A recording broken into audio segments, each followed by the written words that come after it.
기도드리겠습니다. 하나님 아버지, 오늘도 저희들을 말씀 앞으로 인도하심을 감사드립니다. 주께서 날마다 창조하시는 새로운 피조물로 저희들을 만들어 주시고, 주께서 주님의 죽으심으로 새로운 피조물이 되는 그 주님의 십자가 사건으로 저희들을 인도하여 주옵소서. 예수님 이름으로 기도드리옵나이다. 아멘. 하나님 말씀 마태복음 4장입니다. 4장 18절부터 좀 더 보겠습니다. 갈릴리 해변에 다니시다가 두 형제 곧 베드로라 하는 시몬과 그 형제 안드레가 바다에 그물 던지는 것을 보시니 저희는 어부라 말씀하시되 나를 따라 오너라. 내가 너희로 사람을 낚는 어부가 되게 하리라 하시니 저희가 곧 그물을 버려두고 예수를 쫓으니라. 아멘. 여기에 보면 예수님께서 갈릴리 해변에 가셔서 그쪽에서 이 베드로를 부르시고 그리고 안드레를 부르셨어요. 베드로의 이름은 여기에 보면 시몬이죠. 베드로라는 시몬. 원래 이름은 시몬이고 바요나 시몬. 그 시몬이고 그 시몬의 이름을 베드로로 나중에 주님이 바꾸어 주시는데, 여기에서 예수님께서 그들의 어떤 일이죠. 자기가 하는 그 일, 그물, 어부의 일을 하는 것을 보고 나를 따라오너라 이렇게 말씀을 하시면서 너희로 사람을 낚는 어부가 되게 하리라 이렇게 말씀을 하셨습니다. 성경 말씀은 상당히 불친절합니다. 왜 불친절하냐라고 할 때는 우리가 생각하는 대로 말씀이 충분히 이렇게 설명을 하지 않는다는 사실입니다. 그러한 내용들은 다른 본문에서 어떤 방식으로 이렇게 진행되는가가 드러나는데, 여기에서도 나를 따라오느라 사람을 낚는 어부가 되게 하리라 이렇게 예수님께서 말씀을 하셨을 때 이들이 모든 것을 버리고 예수님을 쫓았다 이렇게 나왔는데, 사람들은 이런 말씀을 보면서 꿈을 꿉니다. 주님이 부르시면 그 말씀에 곧장 순종하여서 모든 것을 버리고 주님을 쫓아야 된다 이런 생각을 갖는데, 우리들이 주일날 사도행전을 계속해서 살펴보고 있지만 사복음서도 마찬가지입니다. 주님의 부르심에 그 응답하는 그 과정들을 보면 천편일률적으로 되어지는 것이 아니에요. 그 과정들은 모두가 다 다르게 드러난다는 사실입니다.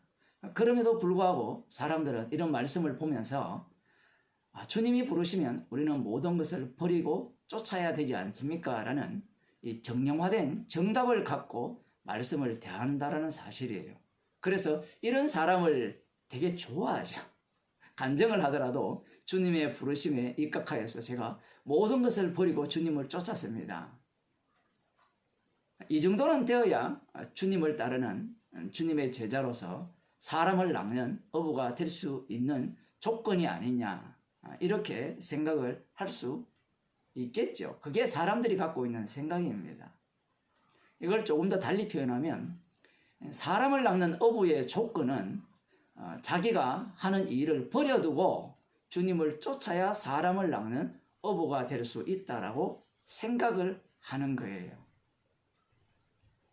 우리들도 아마 복음을 전하는 사람이나 그런 사람에 대한 그 인식 자체를 할 때 모든 것을 버려두고 온전히 주님을 쫓아야 사람을 낚는 어부가 되지 않습니까? 이런 식의 어떤 생각을 가질 수 있는데, 그러한 생각 자체가 이 말씀 자체를 육으로 보는 그 안목입니다. 제가 말씀을 전할 때마다 드리는 말씀이지만 예수님의 말씀은 영의 말씀이고요. 그리고 성경 자체가 영의 말씀입니다. 이걸 달리 표현하면 성경에 나오는 예수님의 말씀뿐만 아니고 여기에 나오는 마귀의 말, 그리고 사람들의 말, 모든 말들이 바리새인이 말을 했다고 해서 그 바리새인의 말은 육의 말일지 모르지만 이미 성경에 기록된 이상 영의 말씀으로 다 바꾸어져 버린 거예요. 왜냐하면 성령을 받은 사람이 이 말씀을 기록했거든요. 십자가의 영을 받은 이 마태가 이 말씀을 기록을 하면서 하나님의 뜻을 이렇게 우리 가운데 펼쳐 놓으셨고요. 그 하나님의 뜻은 달리 표현하면 예수님의 자기 소개예요. 이 말씀 자체가 예수님 소개서인데 하나님이 자기 계시를 하시는 건데 그러하기에 이런 말씀 자체를 우리의 언어와 우리가 사용하는 그런 어떤 단어들을 사용했다고 해서 우리의 방식으로 이해할 수 없다라는 겁니다. 그래서 우리의 방식으로 이해해 버리면 남는 것은 딱 우리예요. 우리가 이 말씀을 보고 이 말씀처럼 예수님이 부르시면 모든 것을 버리고 주님을 쫓겠습니다. 이러한 식으로 이 말씀을 대하게 된다면 결국은 무엇을 자랑하게 되는가 하면요. 제자들도 마찬가지겠지만 우리가 모든 것을 버리고 주님을 쫓았다라는 그것을 자랑하고 싶은 거예요. 그것을 자랑하게 되어 있어요. 출발 자체가 나로부터 들어갔기 때문에.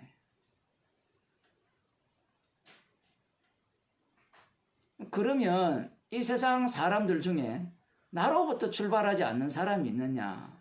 이 질문을 한번 던질 필요가 있습니다. 무슨 얘기인가 하면 이제 제가 방금 이 말씀을 육적으로 읽어서 나로부터 출발해서 주님을 쫓게 되면 결국은 나로 돌아오는 그러한 말씀이 된다 했을 때 이제 우리 같은 경우에 이게 머리가 좋으시니까 그러면 주님으로부터 출발한 쫓음이 되면 안 되느냐. 우리는 그러한 생각을 또 갖게 되죠. 나로부터 출발하지 말고 주님께로부터 출발하는. 그래서 우리가 흔히 듣던 주로 인하고 주로 말미암고 주께로 돌아가는 그런 출발이면 진짜 주님을 위한 그 따름이 아니냐 그렇게 주장하고 싶을 겁니다. 그것이 또 정답이라고 이렇게 느껴지고요.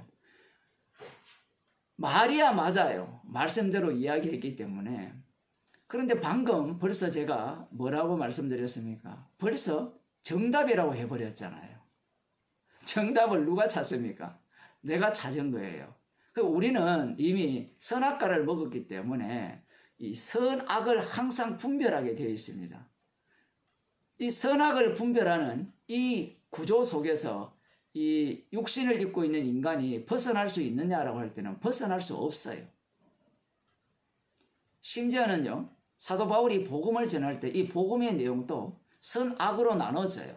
사도 바울이 전한 참 복음과 다른 복음이 우리 사람들이 볼 때는 참 복음은 선이고요, 다른 복음은 거짓 복음이죠.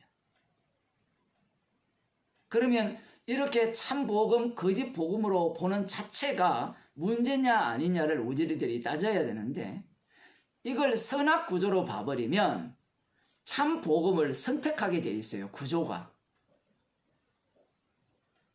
이 참 복음과 사도 바울이 전한 참 복음과 다른 복음을 바라보면서 죄인이 되고 십자가가 밝히 보이면 이 말씀의 능력 속으로 우리가 들어가게 되어 있는데 우리들은 항상 이 말씀을 대하면서 선악을 따지게 되는 겁니다. 선악을 따지니까 이런 어떤 참 복음은 선이고 다른 복음은 악이다 이렇게 보거든요. 그러면 방금 그렇게 말을 한다면 그러면 그 말씀을 보면서 선악을 안 따져야 됩니까? 라고 또 반문을 하는데 질문은 하나 많아 얘기예요. 질문은 이 세상 사람들이 이 복음을 들을 때 옳고 그름으로밖에 못 들어요. 이게 진짜 복음이네 가짜 복음이네 나눈다라고 했을 때 이게 진짜 복음이니까 옳고 이거는 가짜 복음이니까 그릇되었다 악이다 이렇게밖에 안 나와요. 그래서 머리 좋은 사람들은 너가 복음도 결국은 선악 구조에서 못 벗어나지 않느냐 이 얘기를 하거든요. 너희들이 전하는 십자가 복음도 선악 구조에서 못 벗어나지 않느냐 그렇게 비아냥대고 조롱하거든요. 그들은 십자가의 능력이 실제로 홀로 일하시는 능력임을 믿지 못하기 때문에 그래요. 인간의 안목은 그러한 안목밖에 나올 수 없는 겁니다. 지금 여기에서 오늘 본문에서 예수님께서 이 어부들에게 베드로와 안드레에게 나를 따르라 이렇게 나를 따라오너라 이렇게 말씀하신 것은 예수님의 말씀은 어떤 말씀이냐라고 할 때는 요한복음식으로 표현하면 창조주의 말씀이에요. 그런데 이 창조주께서 말씀하시니까 당연히 빛이 있으라듯이 빛이 있었는데 여기에서 또 우리는 문제 삼아야 되는 게 창조주의 말씀이 되면 어떤 무엇이 빠져버리는가 하면요. 십자가가 빠져버립니다. 신이 나를 불렀다. 하나님이 나를 불렀다. 그래서 나는 그 음성을 듣고 나아간다. 뭐 그런 사람들이 꽤 많거든요. 살다가 주님의 음성을 듣고 내가 주님을 쫓습니다. 라는 그러한 어떤 이야기를 하는 사람들이 있는데 이 성경은 항상 그리스도 안에서 택하심을 입은 성도들에게 이래 나오거든요. 그리스도 안이 빠져버립니다. 지금 이 베드로와 안드레에게 예수님께서 나를 따라오너라 라는 말씀 자체가 어떻게 들려져야 되느냐라고 할 때는 이 그리스도 안에서 예수님을 따르는 그 모습을 이들을 통해서 보여주시겠다라는 거예요. 제자들의 반응이 정말 놀랍죠. 모든 것을 버려두고 쫓았습니다. 사람들이 이런 것들을 되게 좋아하고 앞서도 그런 말씀을 드렸습니다만 대단한 믿음 같잖아요. 그런데요. 이렇게 모든 것을 버리고 주님을 쫓는 사람은 많아요. 왜 이게 모든 것을 버릴 수 있냐라고 할 때는 내가 지금 가진 이 어부 직업보다 저 사람을 따를 때 훨씬 얻는 게 많아질 경우에는 취사 선택을 하게 되어 있습니다. 사람들이 제가 신학교 대학원 다닐 때도 마찬가지였지만 직장 생활을 하다가 사업을 하다가 사람들이 그걸 버리고 이 목사가 되려고 신학교에 많이 오거든요. 들어보면 다 주의 그 뜻을 따라서 부르심을 따라서 그 신학교에 와서 목회자의 길로 들어선다고 하는데 그 사람들이 하는 말이 항상 이런 거예요. 내가 그때 사업을 계속했으면 돈 많이 벌었을 건데 주님이 불러서 왔다 이렇게 하는데 말이야 믿어주겠습니다만은 인간은 계산을 하게 돼 있어요. 계산을 하고 따져보고 이걸 버리고 목사 되는 게 앞으로 훨씬 더 유리할 것이다. 그런 생각을 하고 신학교를 오는 겁니다. 이 주변에 제 친구 목사가 있는데 직장 생활 하는 것보다 돈 훨씬 많이 벌었어요. 서울에 집도 한 2채인가 3채가 샀고 여기 교회 목사인데 여기에도 집이 있어요. 집값 엄청 올랐거든요. 여기도. 머릿속에 이미 계산을 다 할 수밖에 없는 겁니다. 어느 누구도 계산을 안 하는 사람이 없죠. 지금 이 베드로가 모든 것을 버리고 예수님을 쫓았다라고 했을 때는 이들은 이 예수님에 대해서 어떤 희망을 갖고 있었던 겁니다. 좋게 보자면 예수님의 말씀에 이들은 거부할 수 없었고 거절할 수 없었죠. 그건 맞아요. 그건 분명한 겁니다. 그러나 인간이 예수님의 말씀에 순종할 때 순수한 100% 99.999가 아니라 순수한 100% 따라 나서는 경우는 없습니다. 달리 표현하면 육은 육대로 주님의 말씀에 순종하여서 모든 것을 버리고 쫓게 되고 주님은 그 육 속에서 생명의 그 능력을 드러내시는 그러한 도구로 이들을 지금 부르신 겁니다. 이들은 지금 자신들이 사람을 낚는 어부가 된다 하니까 되게 기분 좋잖아요. 고기를 낚다가 사람을 낚으면 그게 좋은 거 아닌가요? 여러분은 안 좋다라고 생각할지 모르지만 고기는 잡아서 팔면 끝이에요. 그런데 사람은 낚으면 키워놓으면 스스로 어떻게 합니까? 돈을 벌어서 자기를 먹여 살려줄 거 아닙니까? 그 의장 관리만 잘하면 돼요. 그 교인들을 이렇게 끌어모아서 이제 의장 관리를 잘 해가지고 그 사람들이 이렇게 불쾌하지 않도록 훌륭한 목사가 되는 겁니다. 표현을 하면. 교인이 100명이 있으면 100사람 모두에게 야, 저 목사 진짜 복음 전하는 목사답네. 이런 소리를 듣도록 이제 자기 관리를 해야 되는 거예요. 기존 그 교회, 대형교회 목사들은 그런 관리가 잘 되거든요. 그 위쪽으로 올라가는 그 담임 목사 얼굴 한번 보려면 되게 어려워요. 뭐, 그렇지 않고 일반 교회도 마찬가지예요. 교인들 뭐, 개척교회를 하더라도 목사가 너무 낯서면요. 처음에는 훌륭한 목사라지만요. 나중에는 뭐, 니나 내나 뭐가 다르나 이래가 버리거든요. 그래서 머리 좋은 목사들은 거리두기를 잘합니다. 요즘 그 코로나 시대처럼 그 거리두기를 잘 해가지고 그 조절을 잘 해가지고 사람들을 관리하는 그런 모습도 볼 수 있고요. 뭐 여러분들이 흔히 알듯이 뭐 말투를 바꾼다든가 아예 그 복장을 로만 칼라를 이렇게 입고 나오든가 까불지 마 이런 식이죠. 그 목사가 그 런닝 입고 나오면 사람들이 별로 안 좋아하잖아요. 그냥 이렇게 티 같은 거 입고 나오면. 뭐 그런 것도 다 관련이 되어 있습니다. 인간 자체가 그 자기가 바라는 그 존중할 만한 그러한 모습을 요구하기 때문에 그래요. 어제 제가 설교를 할 때 에봇에 대한 우상 에봇을 제가 설교를 드렸잖아요. 거기에 보면 이 기드온이 금으로 에봇을 만들었잖아요.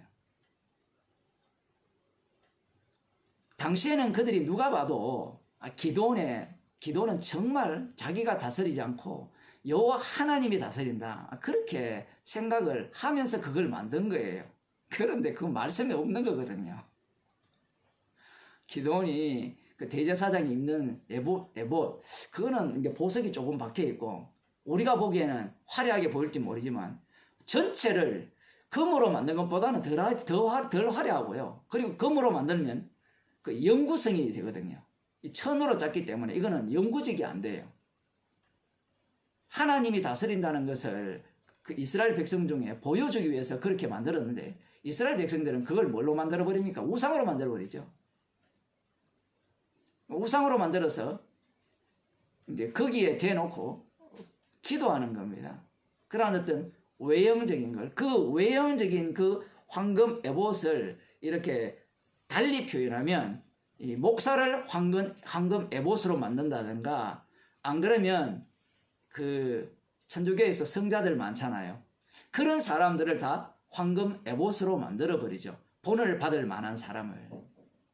그런 식으로 사람들이 생각을 하는 겁니다. 이 베드로가 지금 모든 것을 버리고 주님을 쫓았을 때 이 주님을 쫓았다, 모든 것을 버렸다라는 것이 이게 얼마나 엉터리고 오히려 이렇게 모든 것을 버리고 주님을 쫓는 이 모습이 주님을 살해하는 모습이라는 것은 자기 자신으로서는 예상할 수 없는 그런 어떤 사건이라는 거예요. 십자가 사건에 합류당하지 않고 그 주님을 모든 것을 버리고 주님을 쫓았다라는 자체가 벌써 이게 문제가 발생하는 겁니다. 그 창세기 37장에 보면 한번 보겠습니다. 창세기 37장입니다. 여기에 보면 이 이야기하기 전에 좀 더 말씀을 드리면 베드로는 예수님의 말씀을 들었을 때 이제 꿈에 부풀어 오른 겁니다. 꿈에. 이게 희한한 게요. 이 복음을 들어도 마찬가지예요. 복음을 들으면 자기가 꿈꾸는 게 스스로 만들어져요. 어떻게 만들어지는가 하면요. 말씀을 들으면서 성경을 읽으면서 사람을 만나면서 계속 꿈이 더욱더 확장되고 구체화되고 명확해되고 그 다음 이제 마지막 자리가 뭔가 하면 황금 에봇이에요. 그게 고착화되면 거기에 미쳐서 모든 것들이 그쪽으로 다 갖다 붙어야 돼요. 마치 어떤 영화에 보면 아무튼 아주 재밌는 영화였는데 제가 제목 같은 건 잘 기억 못 하고요. 얘들은 세계 8대 불가 사이에 대해서 도전하는 자들인데, 그러면서 이제 환경 운동과 연결시켜서 이렇게 하는 건데, 거기에 보면 이들이 이제 한 장면에서 작전을 펼치는데, 이 엄청나게 큰 자석이라고 할까요? 그걸 이제 가동을 하는 거예요. 가동을 해버리면 주변에 있는 전자기기들이 다 멈추고, 꼭 사람들이 이 말씀을 보면서 자기가 꿈이 생기잖아요. 예수님을 믿으면 구원을 얻습니다.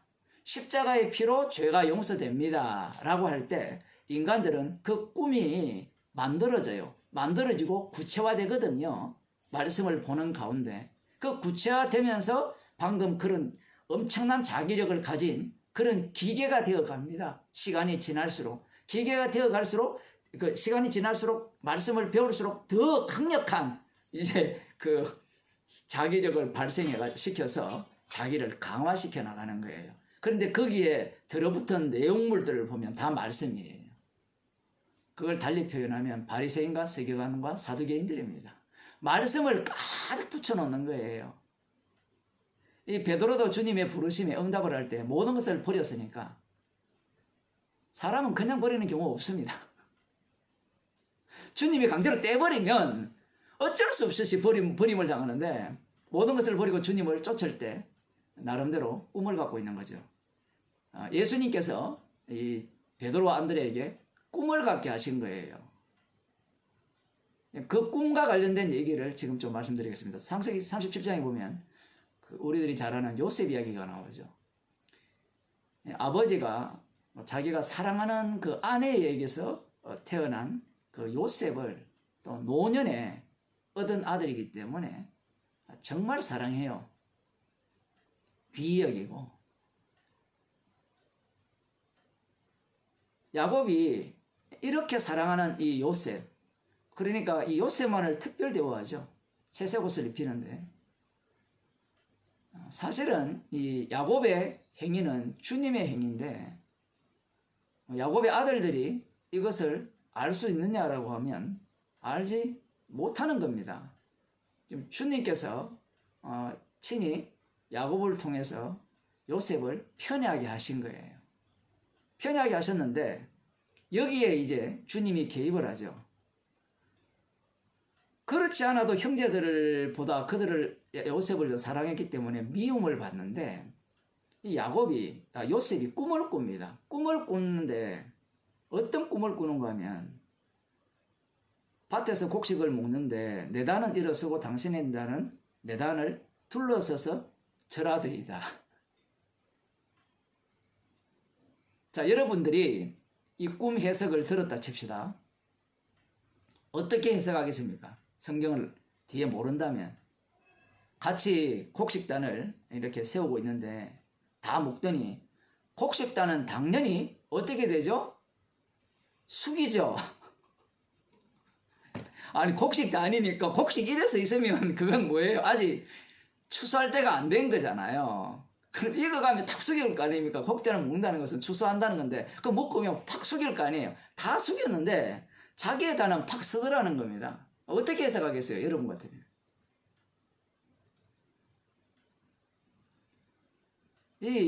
정말 이 성경이 재밌는 게 이런 거예요. 요셉은 자기의 꿈에 대해서 해석을 안 해줍니다. 하나님도 해석을 해주지 않아요, 지금. 그런데 이렇게 얘기를 하니까 누가 해석을 하는가 하면 형제들이 해석을 해요. 8절에 보면 그 형들이 그에게 이르되 네가 참으로 우리의 왕이 되겠느냐. 야, 정말 놀라운 해석 아닙니까? 여러분이 이 요셉의 꿈을 들었을 때, 요셉의 꿈은 형제들의 왕이 된다는 꿈이라고 해석을 하겠어요? 하지 않겠어요? 우리는 워낙 익숙해졌기 때문에 당연히 그렇게 한다라고 생각하지만 당연한 건 없어요. 오늘날은 더 그러하죠. 어떤 사물을 보든 책을 읽든 관점에 따라서 모든 것들이 달라져 버리거든요. 근데 형제들이 한 관점입니다. 이 사건을 볼 때. 형제들은 네가 왕이 된다는 꿈을 꾸었구나. 우리들의 왕이 된다는 꿈을 꾸었구나. 이렇게 해석을 했잖아요. 이렇게도 해석할 수 있잖아요. 봐, 네가 교만하지 않느냐.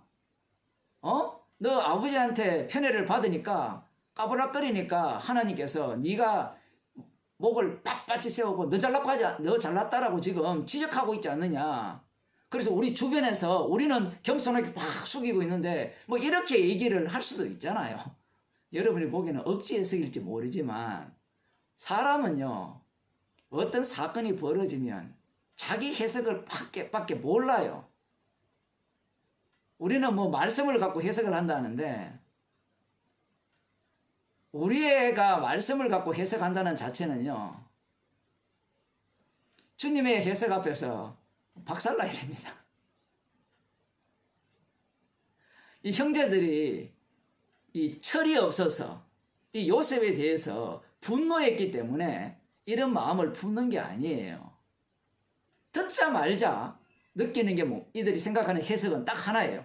우리들의 왕이 된다는 꿈. 그 꿈을 네가 꿨단 말이냐? 자, 그 다음이 중요해요. 이게 재밌는 게 네가 참으로 우리에게 왕이 되겠느냐? 참으로 우리를 다스리게 되겠느냐? 하고 그 꿈과 말을 인하여 그를 더욱 미워하더니 요셉은요, 아무 말도 안 했어요. 꿈 얘기밖에 안 해서 해석을 안 했어요. 그 해석을 형제들이 해석을 그렇게 한 겁니다. 그럼 형제들이 이렇게 해석했다는 것은 이 꿈을 꾼 요셉은 어떤 해석을 했느냐라는 거예요. 뭐 똑같은 해석이죠. 다른 해석이 나올 게 없습니다. 그 다음 한 가지 더 생각해 봅시다. 그러면 형들이 이렇게 말을 할 때 요셉에 대해서 어떤 생각을 갖고 있는가 하면 네가 그런 꿈을 꾼 것은 꿈의 원인까지도 추적에 들어갑니다.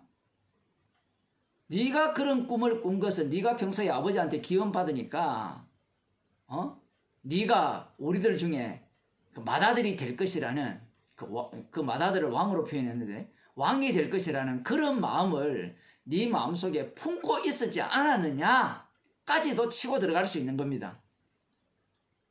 뭐 제가 갈 수 있다고 했지만 사실은 그렇게 생각한 거예요. 아니 목사님 그런 내용 성경에 있지도 않는데 왜 이야기합니까? 라고 이렇게 물으신다면 이러한 습성을 누가 갖고 있었는 거면 야곱이 갖고 있었죠. 야곱이 큰 자가 어린 자를 승긴 자 했을 때 그 큰 자 개념, 그 개념이 어떤 개념으로 그에게 다가갔느냐라고 하면 그 큰 자의 확대가 바로 지금 여기에 보면 왕이에요. 그런데 이 왕이 나오기 전에 그 전에 그 요셉이 형제들보다 더욱더 사랑을 받았잖아요. 이것과 지금 맞물려 있는 겁니다. 그 맞물려 있기 때문에 지금 요셉은 자기도 나름대로 지금 배다른 형제들이 있고 뭐 한둘이 아니잖아요. 아무튼 모두가 다 자기의 적이잖아요. 아유 형제인데 어떻게 적입니까? 뭐 어떤 뭐 이런 말이 있잖아요. 형제는 수족과 같다. 수족과 같으니까 수족이 찢어지면 어떻게 되겠느냐. 큰일 나잖아요. 그렇게 말하니까 형이 하는 말이 내가 임금이 되는 순간 나는 짐이 되고 너는 신하가 된다. 아무도 드라마를 안 보셨네. 이 왕이 되는 순간 이들 자체가 서로 관계 자체가 지금 보세요. 그 모두가 다 경쟁 관계에 놓여 있거든요. 경쟁 관계에 그러한 놓여 있는데 그 요셉이 틀림없이 그러한 생각을 가졌을 거고 그 우리는 그냥 단순하게 요셉이 가만히 있는데 주님이 꿈꾸고 계셨더라. 물론 그럴 수 있어요. 그러한 내용들이 가득해요. 성경에도. 그러나 그렇지 않은 경우도 되게 많습니다.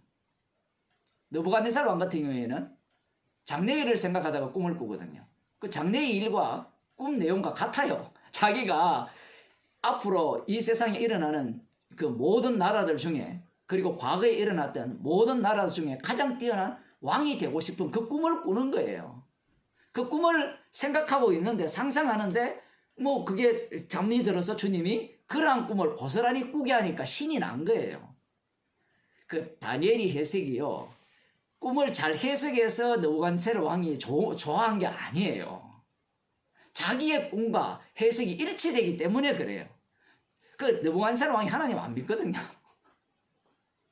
그러니까 나중에 자기의 모양을 본따서 에봇을 만들잖아요. 형상을 만들잖아요. 금신상을 만들어서 절하지 않으면 풀무불에 집어넣는다. 그러한 모습을 보이는 겁니다. 지금 요셉이 분명히 하나님께서 꿈을 꾸게 해주셨어요. 꿈을 꾸게 해주시니까 이 꿈에 대해서 형제들이 어떻게 해석하느냐. 네가 우리 중에 왕이 될 것이다. 그렇게 네가 해석을 하느냐. 그리고 요셉이 어떤 말도 하지 않죠.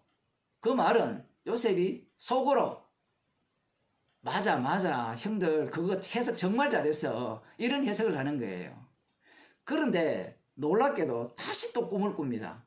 요셉이 다시 꿈을 꾸고 그 형제들에게 고하여 가로되 내가 또 꿈을 꾼 적 해와 달과 11별이 내게 절하더이다.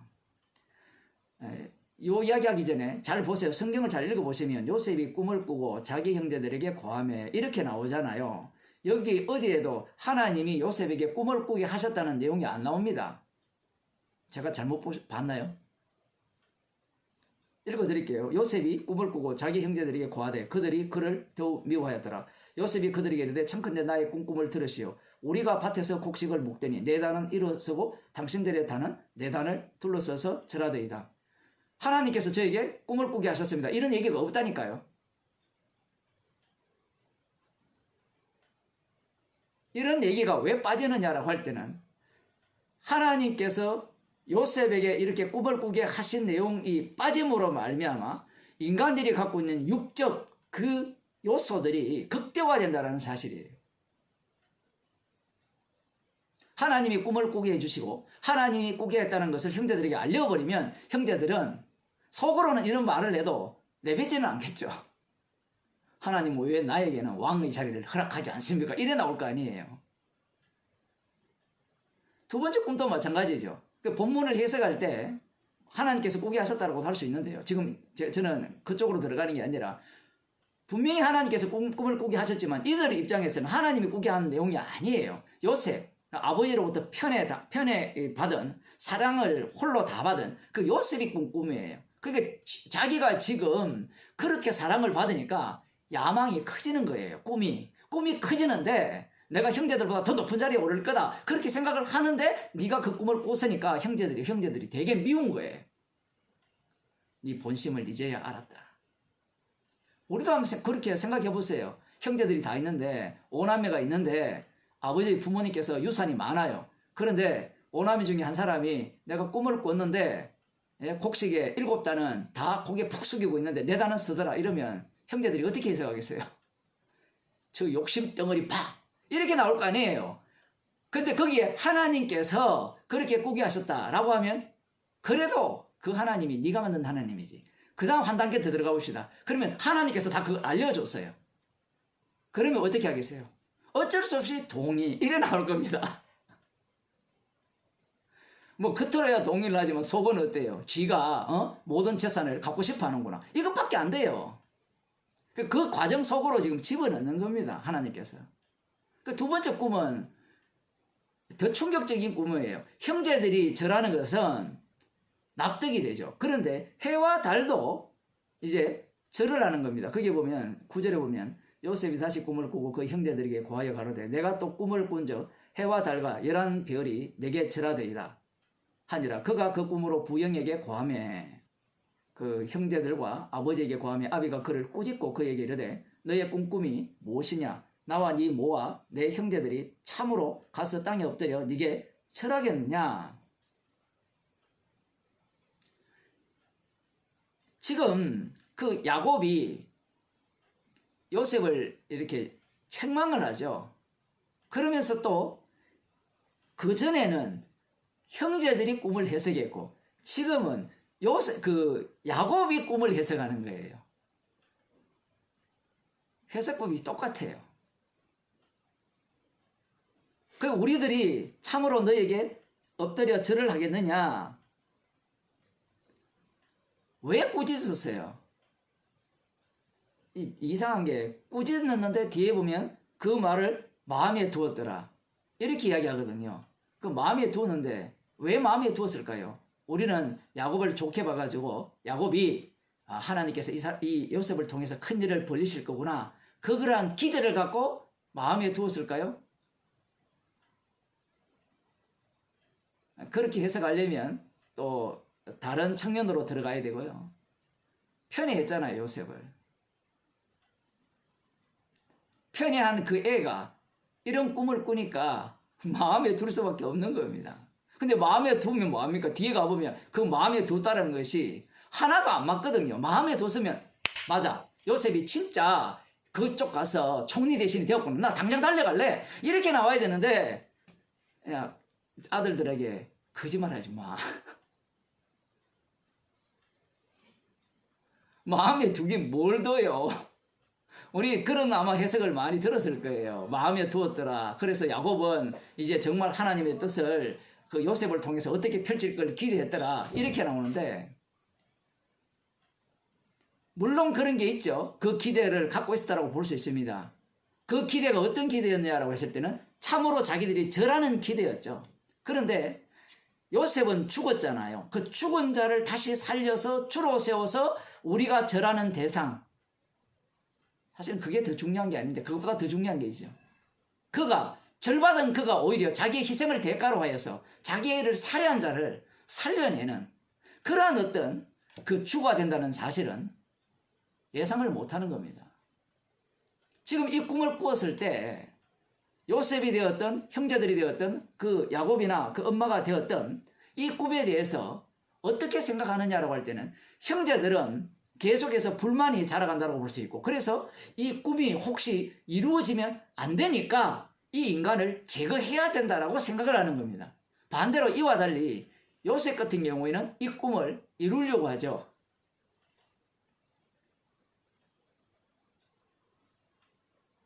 앞날에 네가 뭐 되려고 하니?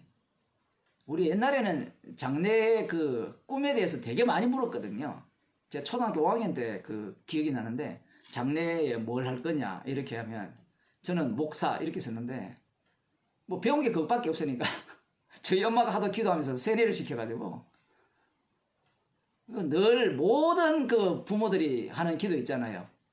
그 세계 열방에 뛰어난 목사가 되게 하시고 뭐 하나님의 능력의 종이 되게 하시고 그 레파토리가 다 똑같아요. 그래서 신학교에 온 사람들이 다 그 기도 받고 왔다 그러거든요. 그 장래 꿈 보면 뭐 당시에는 대통령 되겠다는 사람 뭐 그 촌동네에 뭐 그 직업군의 종류를 뭐 아는 게 몇 개 없잖아요. 그러니까 뭐 이렇게 했는데 그 꿈을 이렇게 지금 하나님께서라는 라고 들어갈 겁니다. 지금 요셉은 어쨌든 꿈을 꾸게 해주셨으니 이 꿈이 얼마나 원대한 꿈입니까? 자기가 목표한 바가 있어야 일하는 맛이 나거든요. 오늘 하루 벌어가 하루살이로 살겠다 그러면 일하는 맛이 없어요. 그렇지 않나요? 여러분들 모두가 다 어떤 집사님은 그러시더라고요. 빨리 죽었으면 좋겠다고. 살 맛이 없으니까 제가 그래서 그랬어요.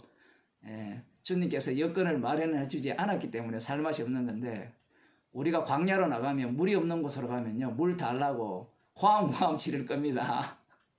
떡이 없는 곳으로 가면 떡 달라고 호암호암 지를 겁니다. 이걸 반대로 딱 바꿔버리면요 내 주위의 환경이 뭐 경제적 능력도 되고 건강도 되고 뭐 가정도 남들이 보기에는 아주 뭐랄까요 볼만하고 들을만하고 이러면요 죽고 싶다는 사람 아무도 없습니다. 그래서 우리를 십자가 앞에서 둬야 되는데 우리는 우리 이제 환경을 갖고 우리 자신을 평가를 할 이유가 없는 거예요. 만약에 그런 식이 되어버리면 복음이 없는 사람과 있는 사람의 차이가 없어져 버립니다. 그럼 성도는 이 땅에서 죽기 위해서 삽니까? 살기 위해서 죽습니까? 뭐 어떤 질문을 해도 우리는 그 문제가 되는데 주께서 우리를 죽이기 위해 살리시거든요. 그래서 그 하나님께서 이스라엘 백성들을 약속의 땅에 집어넣을 때 이렇게 말씀하셨어요. 6일 동안 힘써 네 일을 하라 했어요. 6일 동안 힘써 네 일을 하라. 아니 7일째 안식일이니까 6일 동안 왜 힘써 일을 합니까? 하나님께서 약속대로 안식일만 잘 지키면 복 주는데.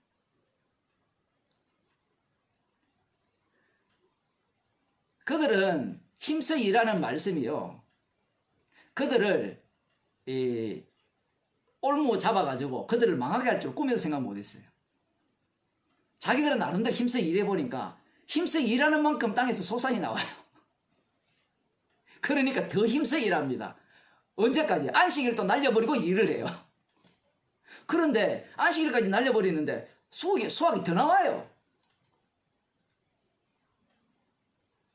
장사꾼들이 안식일 일 안 하는 자와 하는 자가 있었어요. 안식일 날 일하는 자가 돈을 더 많이 법니까? 안식일 일 안 하는 사람이 돈 더 많이 법니까? 우리 내기 한번 해볼까요?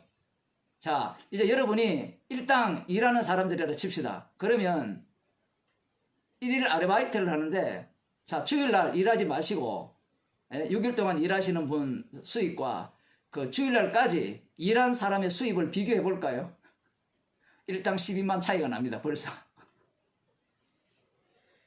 이 약속의 땅은요, 인간의 계산이 쓰지 않는 땅이에요.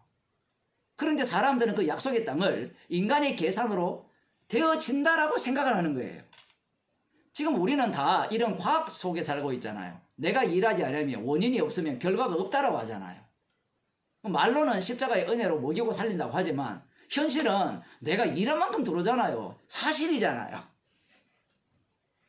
그런데 마귀는 그걸 사실이라고 이야기하고 주님은 그게 사실이 아니야. 내 피로 네가 먹고 살아. 무엇이 진짜 사실이고 무엇이 진짜 가짜 현실입니까? 그 이스라엘 백성들이 특별히 약해서 그렇게 한 게 아니에요.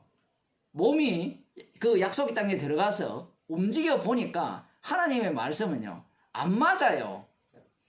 인간은 이미 악마 속에 사로잡혀 있기 때문에 이 땅 자체가 자기의 보기에는 일한 만큼 나오거든요. 일하지 않으면 안 나오게 돼 있어요. 신에 대한 것도 마찬가지죠. 내가 원하는 소망을 품고 그 신에게 간절히 구할 때는 축복이 오더라는 거예요. 사람들이 우상을 섬길 때 거기에 대한 대가가 안 오면요, 우상을 안 섬깁니다. 그런데 안 섬겨도 사실은 오거든요. 또 오는데 그들은 그것이 신의 응답이라 생각해요. 재미있는 것은 그런 거예요. 우상을 섬길 때는 잘 먹고 잘 살았다거든요. 이스라엘 백성들이. 우상을 안 섬기고 하나님 섬길 때는 쫄딱 망했다는 겁니다. 그러면 그들이 볼 때 우상의 능력이 셉니까? 여호와 하나님의 능력이 셉니까? 하나님을 믿을 때 우리가 먹는 것들이 부족했다, 이런 저주가 내렸다라고 하는 이 자체가 언약대로 작동되는 땅이거든요. 그 자체가 축복이에요. 그런데 그러한 안목이 과연 그들 가운데 있느냐라고 할 때는 우리를 그 속에 집어넣어도요, 그걸 저주라고 생각하지 누가 하나님의 축복, 영생 받은 자의 그 모델이라 생각하겠습니까? 모습 자체가 이미 인간의 눈에는 안 맞는 거예요. 그러니까 그들이 자꾸 우상을 섬기면서 복을 달라고 하는 겁니다. 말씀이 약간 옆으로 갔지만 지금 이 꿈을 주시니까 이 꿈을 향해서 달려가게 돼 있어요. 꿈을 하나님께서 어떻게 이루실까? 어떻게 나를 다루실까? 우리가 주님이 나를 불렀으니까 주님이 나를 어떻게 사용하실까? 큰 꿈을 갖고 주님을 의지하고 말씀을 붙들고 그리고 주님이 부르실 때 기꺼이 응답하라, 뭐 이런 식으로 말을 하고 있는데, 정작 이 꿈은 어떤 식으로 이루어집니까? 앞서도 말씀드린 것 같이 요셉을 감옥으로 집어 넣어버리고 죽음 속으로 몰아 넣어버려요. 제자들을 부를 때 이 제자들이 모든 것을 버리고 쫓았잖아요. 이걸 보면 꼭 야곱이 물론 뭐 형이 죽이려고 하는 그 죽음을 피해서 그 바단 아람으로 가는 그런 모습을 볼 수 있지만 그 길을 갈 때 야곱이 울면서 갔어요? 신이 나서 갔어요? 신이 났죠. 왜냐하면 장자권도 다 받았거든요. 축복도 다 받았잖아요. 그 원대한 꿈을 갖고 가는데 그 가는 길에 또 하나님께서 또 사다리를 보여주시면서 너희들 어디 가든지 내가 함께 하겠다 하면서 돌아오게 하겠다 이런 약속까지 하시니까 얼마나 신이 납니까? 그 갔다가 오는 그 과정 속에 자기를 죽이실 것이라고는 상상을 못한 거예요. 섬기는 방식이 오히려 자기를 낮추고 자기가 죽임당하는 방식으로 섬기는 자가 큰 자가 될 것이라는 사실은 그 말씀을 아무리 해석해도 해석이 안 나오는 거예요. 큰 자가 어린 자를 섬긴다는 것은 형이 나를 섬기겠지. 이 정도. 그 동생이 장자가 되겠지. 이 정도죠. 그런데 진짜 장자 되신 예수님이 자신을 십자가에 못 박혀 죽으시고 그 죽으심으로 섬기는 자가 되셔서 주가 되신다라는 것은 인간의 그 생각으로는 나올 수 없는 그러한 내용입니다. 요셉이 이런 꿈을 꾸면서 살았는데 이 꿈이 허무하게 되죠. 그 야곱이 이 요셉의 꿈에 대해서 마음에 간직했는데 형제들에 의해서 죽임을 당했는데 형들이 아버지를 속여버리죠. 그 아버지의 그 아들이죠. 속이는데 명수들입니다. 배운 게 그것밖에 없으니까. 부전자전 그런 말이 있죠. 부전자전이라니 맞아요. DNA를 물려받아가 우리가 첫째 아담을 똑같이 물려받았기 때문에 우리에게서 나오는 것은 그 아담뿐입니다. 첫째 아담 안에 있는 그 요소들 뿐이에요. 야곱은 이 꿈에 대해서 잊지 않았고 아버지가 그 마음속에 간직했다는 것은 요셉도 간직하고 있었다는 거예요. 그럼 요셉만 간직하고 있었냐? 아니에요. 형제들도 간직하고 있었던 겁니다. 간직하고 있으니까 저놈 꿈꾸는 자를 죽여버리자 하거든요. 원천적으로 제거하자는 겁니다. 우리가 볼 때는 별거 아닌 것 같죠? 이러한 모습이 나중에 예수님을 살해하는 모습이에요. 누가 예수님을 죽입니까? 예수님을 죽여버리죠. 예수님의 말씀이 그들의 눈에는 꿈꾸는 자의 모습이에요. 헛소리에 불과한 겁니다. 자신의 피와 살을 먹고 마시지 않으면 영생이 없다. 내가 바로 인자됨을 인하여 심판하는 권세를 가졌고 아버지께서 주셨고 아버지께서 일하시니 내가 일한다. 이러한 모든 말씀들은 그들이 볼 때는 꿈꾸는 자에 불과했어요. 헛소리예요, 헛소리. 왜냐하면 그들 쪽에서는 말씀을 갖고 있었잖아요. 하나님께서 약속하신 그 약속을 붙들고 있었고 그 말씀을 완전 무장하고 있었기 때문에 예수님의 말씀은 그들 눈에는 허황 꿈꾸는 자에 불과한 겁니다. 그러면 왜 예수님을 죽여야 됩니까? 라고 하면 자기들이 살기 위해서 죽이는 거예요. 그러면 형제들이 왜 요셉을 죽이려고 합니까? 살기 위해서 죽이는 거예요. 아닌데요. 저놈이 꿈꾸는 자 꼴보기 싫어서 죽인다는데 우리 한국말이 참 잘 돼 있거든요. 저놈 죽어야 속이 시원하겠다. 저놈이 죽지 않으면 내가 죽겠다. 여기 죽이는 이유가 딱 하나예요. 저놈을 죽여야 내가 살고 저놈이 살아있으면 내가 죽겠다는 차원에서 죽여버리는 거예요. 이 야곱의 아들들을 통해서 지금 이 모습이 고스란히 드러나는 겁니다. 뭐 마음속에 그 내용을 두고 있으면 뭐합니까? 한참에 무너져 버리죠. 야곱을 날려버리고 요셉도 날려버리고 형제들은 아예 꿈을 없애버립니다. 요셉은 나름대로 그렇게 팔려가더라도 뭐 주님께서 언젠가는 그렇게 하시겠지. 그런 게 없어요. 요셉은 나름대로 애굽에 팔려갔을 때 나름대로 자기의 방식을 강구했어요.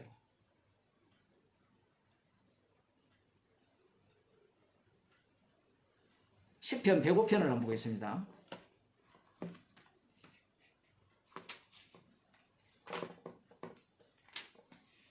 시편 105편을 보면 뭐 다 읽었으면 좋겠지만 조금만 보겠습니다. 여기 보면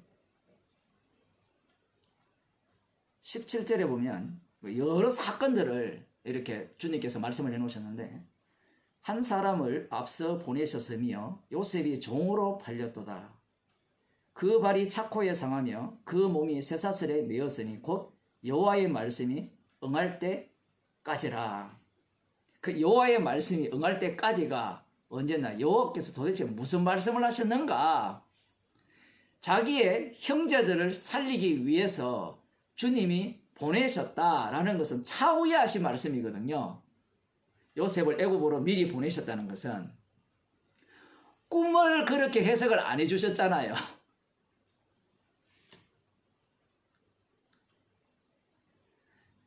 그 이유는 우리들의 바람은 이 요셉에게 꿈을 꾸게 하셨으면 네 꿈은 이 꿈이 이루어지기까지 말씀이 응할 때까지, 달리 말하면 이 표현은 응할 때까지라는 표현인데 응하기 위해서 응하는 과정이에요. 그 과정 속에서 이 감옥에 갇혀 있는 겁니다. 표현을 하자면. 그리고 때가 되어서 어떻게 됩니까? 그가 풀려서 이제 그 왕의 주위에 올라가는데 종이 되는 것이 과연 왕과 무슨 관계가 있느냐라는 얘기입니다. 주님의 나라에서는 섬기는 자가 큰 자예요. 이 당시에 야곱이나 그 아들들 그리고 그 애굽의 세계는 섬기는 자가 큰 자라는 것을 상상도 못해요. 큰 자는 군림하는 자예요. 큰 자는 자기가 살기 위해서 타인을 죽여야 됩니다. 약자를. 그런데 하나님께서 주신 그 꿈, 그걸 달리 표현하면 말씀이고요. 그 말씀을 오늘 본문과 연관시키면 예수님의 말씀입니다. 그 말씀을 어떤 식으로 하나님께서는 이루어 가시는가라고 할 때는 인간이 갖고 있는 그 사고방식과 정면으로 충돌하면서 그 말씀을 이루어 가요. 그러면 인간은 그 말씀의 대적자로 계속해서 드러나는 것 뿐입니다.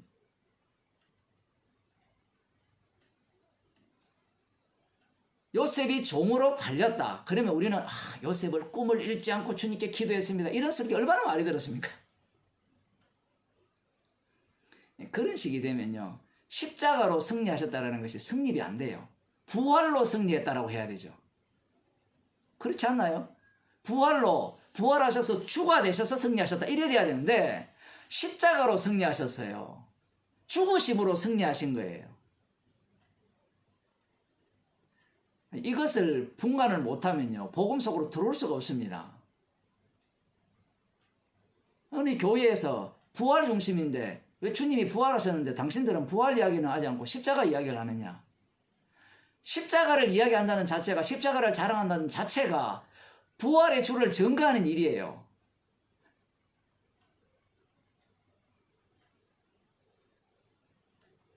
사람들은 말씀을 보면서 부활한 주님을 믿어야 된다고 하는데 부활하는 주님을 믿는 증거가 뭔가 하면 십자가 앞에서 죄인으로 드러나는 겁니다. 그런데 그들을 보기에는 십자가 앞에서 죄인으로 드러나는 것이 부활의 능력이라 생각을 못하는 거예요. 부활의 능력은 살아야 되지 않느냐.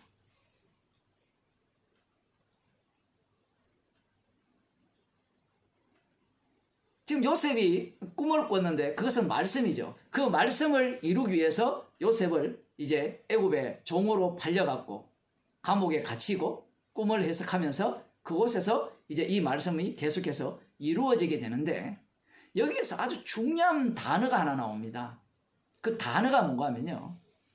오늘 설교 제목으로, 오늘 강의 제목으로 이걸 이야기하고 싶은데 그 몸이 쇠사슬에 매였으니 곧 여호와의 말씀이 응할 때까지니라. 이게 아니고요. 이거는 뭐 워낙 유명한 설교 제목이니까 그 말씀이 저를 단련하였도다. 이 단련. 정 목사가 왜 갑자기 저 단련, 별로 좋아하지 않는 단련 이야기 하나? 이렇게 생각하실지 모르지만 이 단어, 히브리어 단어가요. 단련이라는 의미도 되고요. 이 재련소에서 재련하는 그 철강, 용광로에서 재련하는 그러한 어떤 재련하다, 뭐 정자다 이런 의미도 있는데 그것보다요. 제가 확 와닿은 그 단어의 의미가 뭔가 하면요. 녹였다라는 겁니다. 그 녹였다라는 말은요. 완전히 분해해버려. 아예 산산조각 정도가 아니라 입자보다 더 적은 입자. 저를 단련하여 도달하가 되면 어떤 뉘앙스가 되는가 하면요. 그를 더욱더 강하게 하기 위해서 주님이 연단해서 더 이상 깨지지 않는 자로 만들었다가 돼요. 그런데 우리가 잘 아시다시피 요셉은 깨지지 않는 자가 아니라요. 완전히 물컹물컹하고요. 뭐 이거 자기 줏대도 없어요. 자기 형들이 자기를 죽였다면 어떻게 해야 돼요? 죽여버려야 되죠. 그게 재련에 맞는 거 아닙니까?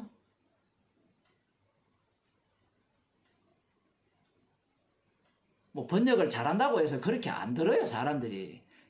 뭐 예를 들어 녹여버렸다 이렇게 번역을 하더라도요. 또 뭐라고 해석하는가 하면 그렇게 녹여셔서 주님이 얼마나 귀하게 쓰시는가 이래 나온 거거든요. 녹였다라는 것은 뭐까지도 녹여버리는가 하면요. 요셉이 꿈까지도 완전히 날려버리는 거예요.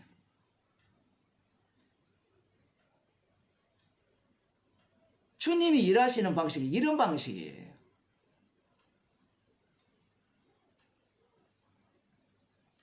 믿음은 연단은 소망을 뭐 이런 말씀이 나오는데 환난은 인내는 인내는 연단은 그리스도 안에서 소망을 이루니라 하니까 사람들은 이걸 어떻게 생각하는가 하면 더 확실하게 더 견고하게 아니에요.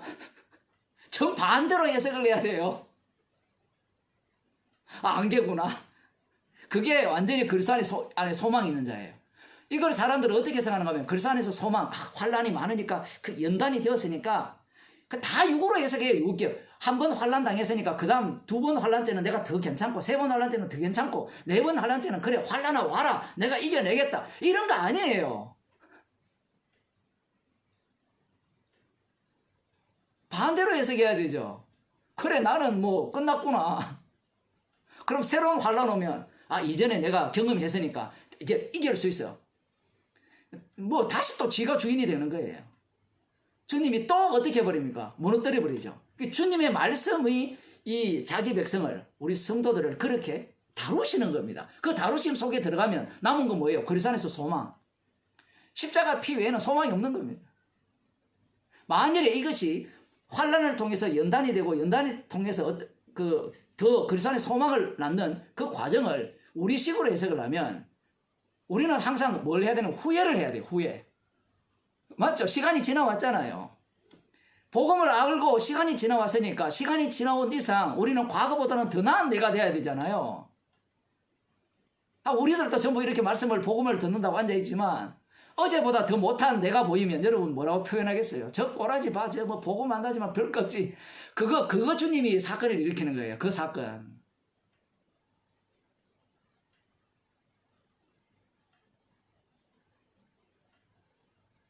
너는 부끄러우면 안 돼. 제가 그저께 그런 설교를 했습니다만은 제사장의 옷은 거룩한 옷이거든요. 그 거룩한 옷을 인간들이 자기들이 만들어 입기 시작합니다. 그 무화과 나뭇잎으로 치마를 만들잖아요. 제가 그래서 그 설교를 이야기하면서 제목을 아이언맨이라고 했잖아요. 그 아이언맨이 있는 슈트만 있는 게 아니라 여기 심장에 꼽는 그 핵 에너지 그것까지도 같이 다 갖고 싶은 거예요. 그래서 시간이 지날수록 나 더 부끄러움이 없는 사람이 되어야지. 복음 전하는 목사도 마찬가지예요. 시간이 지날수록 부끄러움만 더 늘어나요. 그럼 부끄러움을 안 넣는 방법은 뭔가 하면요. 사람 안 만나면 돼요. 그리고 사건 안 일으키면 돼요. 조용히 기도하고 말씀만 듣고요. 사람 안 만나면 돼요. 그리고 이야기할 때도 그냥 복음 이야기 조용조용 하고 가만히 있으면요. 야, 저 사람 복음 알더니만 훌륭하게 되었다. 근데 주님께서 물 없는 곳으로 먹을 것이 없는 곳으로 불뱀이 있는 곳으로 확 인도하면요. 그 숨겨졌던 그 인간의 본성이 확 튀어나오게 돼 있어요. 거기에 감사해야 돼요. 이 요셉이 자기의 꿈이 따로 있었잖아요. 자기의 꿈이 따로 있는 걸 주님은 완전히 녹여버립니다. 내가 죽지 않고요. 복음이 전파되는 경우는 없습니다. 우리는 이것도 또 어떻게 이해하는가 하면 내가 죽고 복음이 전파된다니까 나를 낮추어서 나 겸손해서 그래서 나를 보고 저 사람이 구원을 얻겠지 않느냐. 그러면 주님이 십자가 왜 졌어요? 당신 보고 예수 믿을 수 있는 그런 어떤 요건이 된다면 성령을 왜 줍니까? 복음을 다 거꾸로 듣는 겁니다. 거꾸로 들으니까 이 복음 없는 동네에서 복음 있는 동네로 넘어오면 사람들이 이러한 말씀들을 제대로 이해를 못하는 거예요. 해석도 그렇게 하는 겁니다. 본인은 물론 환난은 연다는 인내는 연다는 그리스도 안에 소망을 이룬다. 이걸 다 외우고 있잖아요. 다 외우시죠, 여러분? 많이 들어봤잖아요. 그죠? 그런데 이것이 복음을 아는 순간 별거 아닌 것 같이 들리지만요. 우리의 그 의식 속에는 그게 담겨 있어요. 야, 그리스도에서 소망만 남아야 되는데 그것까지도 다 녹여버립니다.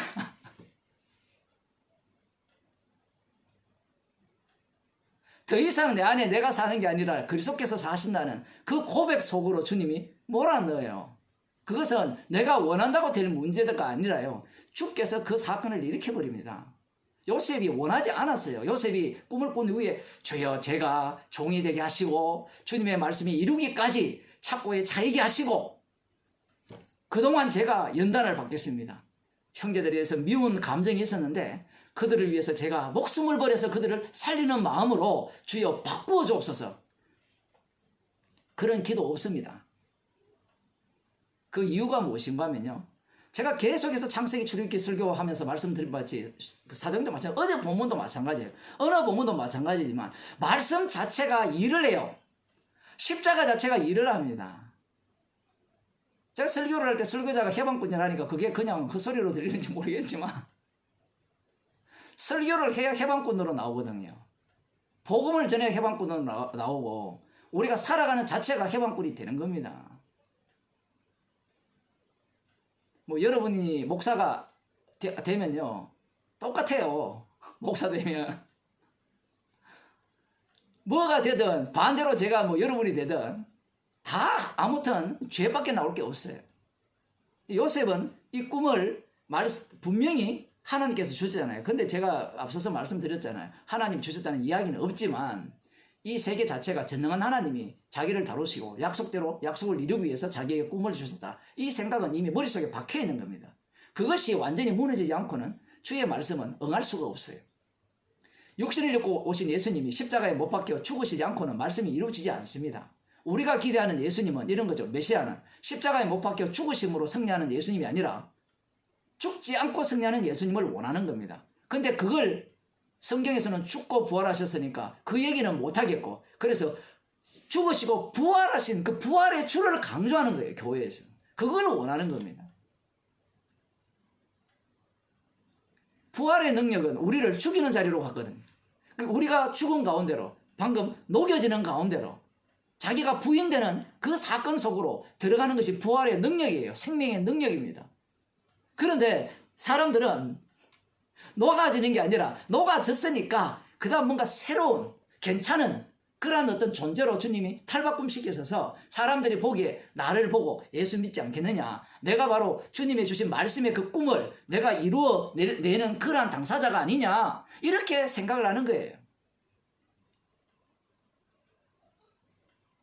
요셉을 주님께서는 이 말씀이 임할 때까지 그 몸이 쇠사슬에 매이게 만들고요.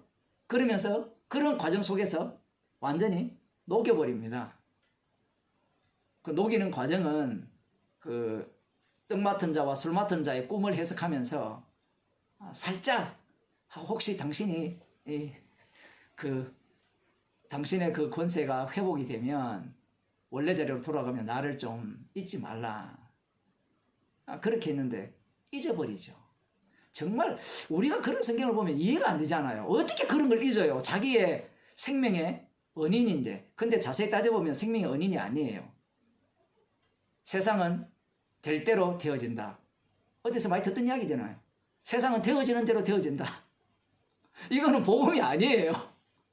들어보면 복음 같은데 그 원리거든요. 그런데 요셉이 그 꿈을 해석했다는 것은 말씀이 그렇게 했다는 거거든요. 그런데 술 맡은 자입니까? 그는 그 요셉의 꿈의 해석을 어떻게 해석하는가 하면 내가 원래 살기로 결정이 되어 있고 저는 원래 죽기로 결정되어 있어서 그 결정된 상황을 요셉이 해석했을 뿐이다라고 생각을 해요. 그러면 요셉의 꿈의 해석은 용하다는 것밖에 안 되죠. 이게 왜 어려운가 하면 이런 겁니다. 제가 창세기 할 때, 설교할 때도 그런 말씀 드렸지만, 요셉이 꿈을 꾸잖아요. 그러면 꿈이 요셉을 끌고 가고 새로운 사건과 새로운 환경 속으로 계속 몰아가면서 새로운 여건들을 창조해버립니다. 그 술 맡은 자는 그걸 몰랐어요. 요셉이 그 꿈을 꿔서 해석하는 순간 그 해석의 작용이 역사하기 시작하는 거예요. 아유, 참 되게 어렵죠. 뭐 별로 어려운 것도 아닌데. 그 해석 자체가 말씀이니까 말씀의 능력이 활동을 하는 겁니다. 그런데 그 술 맡은 자, 그 사람은 원래 뭐 꿈이야 뭐 해석일 뿐이죠. 이게 무슨 얘기입니까? 해석이라는 것은 그 꿈이 꿈으로 꾸어진 그 사실에 대해서 좌지우지할 능력이 없다는 얘기예요. 그냥 그렇다라는 것 뿐입니다.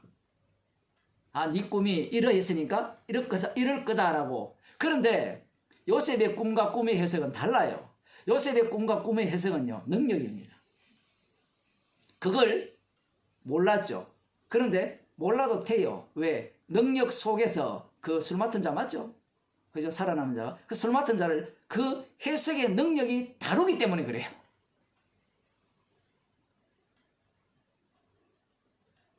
요셉은 꿈을 잘 해석하는 자가 아니에요. 우리가 생각하는. 그걸 갖고 교회에서 점쟁이들이, 권사들이 꿈을 해석해주고 자시고 그렇게 이야기를 하는데, 여러분들은 그런 데 안 가보셔서 그런데 교회에 그런 사람 되게 많아요. 이번에 역상동입니까? 그것도 똑같거든요. 꿈은 이야기 안 했는데 주님이 계시했다는 거예요. 계시. 쉽게 이야기하면. 집사님, 권사님 기도해 보셨습니까? 주님께서 저기에 투자하면 이렇게 한 달에 이자가 뭐 1억 투자하면 한 달에 이자가 500만 원씩 나옵니다. 그 응답 못 받았어요?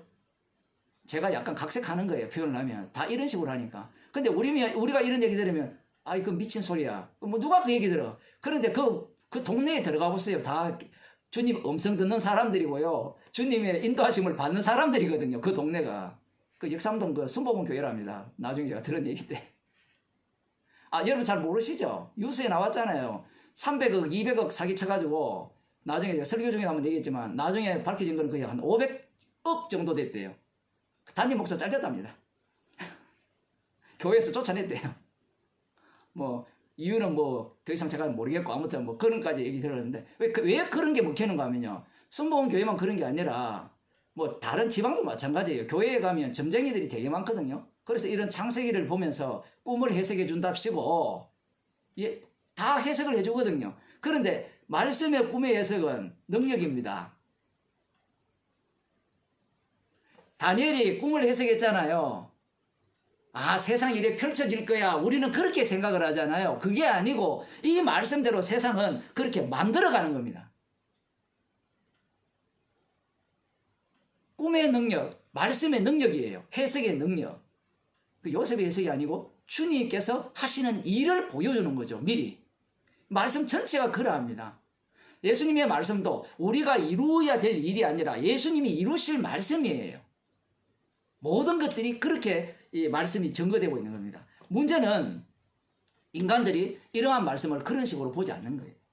요셉이 자기의 꿈에 의해서 자기의 꿈이 자기가 해석하고 있는 그 꿈을 완전히 산상초각 내버리면서 요셉을 꿈의 능력 속으로 집어넣어버린 그 지금 결과, 그 과정이죠. 그 과정이 지금 여기에서 보면 이 여호와의 말씀이 응할 때까지 요셉을 완전히 녹여버리는, 안개로 만들어버리는 그러한 어떤 그 환경 속으로 주께서 몰아넣으셨습니다. 그 다음 나오는 말씀을 조금 더 보면요. 저를 방석하며 이 왕의 사람을 보내어 저를 방석하며 열방의 통치자가 저로 자유케 하였도다.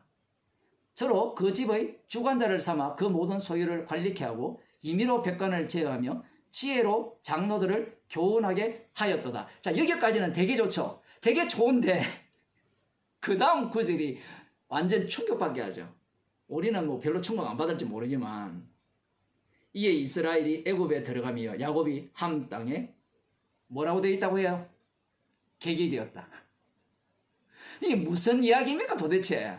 아니 요셉이 그 통치자가 저로 자유케 하였고 저로 그 집의 주관자를 삼았다. 왕의 집의 주관자로 삼았으면 그 다음 야곱이 그곳에 내려가서 함의 집에 뭐가 돼야 되죠? 주관자가 되어야 되는데 뭐가 되었어요? 나그네 객이 되었어요. 이스라엘 자손 집단을 누구와 같이 만들어버리는가 하면 자기들이 죽여버린 팔아먹은 요셉처럼 객으로 나그네로 만들어버리는 겁니다.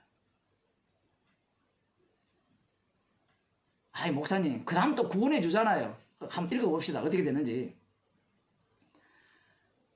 여호와께서 그 백성을 크게 번성케 하사 그들의 대적보다 강하게 하셨으며 또 저희 마음을 변하여 그 백성을 미워하게 하시며 그 종들에게 교활히 행하게 하셨도다. 자, 강하게 하셨으면 그들을 엎어버리고 그 나라의 주인이 되게 하면 되는데 강하게 하신 것은 좋은데 그 다음 그들로부터 미움을 받게 하여서 그들이 그 종들에게 교활히 행하게 하게 하셔버려요.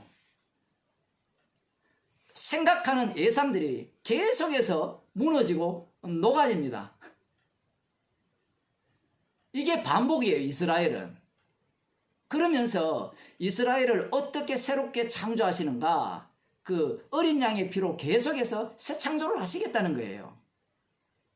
그걸 지금 보여주시는 겁니다. 자, 그러면서 또 그 종 모세와 그 택하신 아론을 보내시니 저희가 그 백성 중에 여호와의 표징을 보이고 함 땅에서 기사를 행하였도다.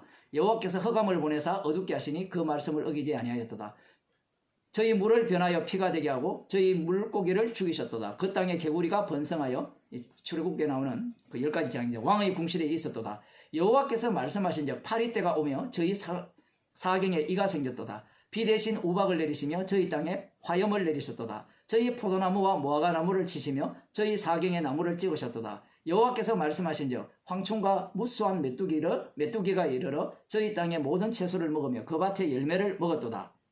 여호와께서 또 저희 땅의 모든 장자를 치시니 곧 저희 모든 기력의 시작이로다. 그들을 인도하여 은금을 가지고 나오게 하시니 그 지파 중에 약한 자가 하나도 없었도다. 들어보면 되게 괜찮잖아요. 은금을 갖고 왔으니까 약한 자가 없다는 말이 되게 좋잖아요. 이건 주님의 해석이에요. 그런데 실제로 들여다보면 그 광야에서 은금이 어디 필요해요? 네? 광야에서 돈이 뭐가 필요합니까? 우리는 별 그 생각을 안 하잖아요. 그죠? 근데 은금을 아무 억만금을 가져와도 광야에서 사먹을 때가 있어야죠. 뭐 가게가 있어야 슈퍼가 있어야 사먹지. 그 은금을 어디에 씁니까?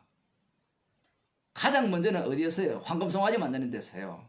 그 다음 쓰는 게 이제 성막, 에봇 하나님께서 만들라고 하신 그것을 만드는데 두 번째로 사용되는 거예요. 이 순서도 아주 중요한 겁니다. 우리가 볼 때는 은금을 갖고 나왔으니까 야 좋겠다는데 광야 생활을 뺑뺑이 돌리는데 그 은금을 어디에 쓰겠어요? 돈이 돼야 이게 은금이지 돈이 안 되는데 은금입니까? 금값이 예를 들어 금값이 한 돈당 1원이라 하면 누가 금 삽니까? 예? 1원 갖고 그 금을 갖고 있는 게 얼마나 불편합니까? 안 그래요? 그런 어떤 상황이에요. 우리는 보면 되게 좋아 보이는데 그런 게 아니에요. 말씀이라는 것이요. 우리의 악마성을 다 이렇게 끄집어내는 겁니다. 자, 그러면서 약한 자가 하나도 없었도다. 여기까지는 좋은데 그 다음 그들이 떠날 때에 애굽이 기뻐하였으니 저희가 그들을 두려워하미로다.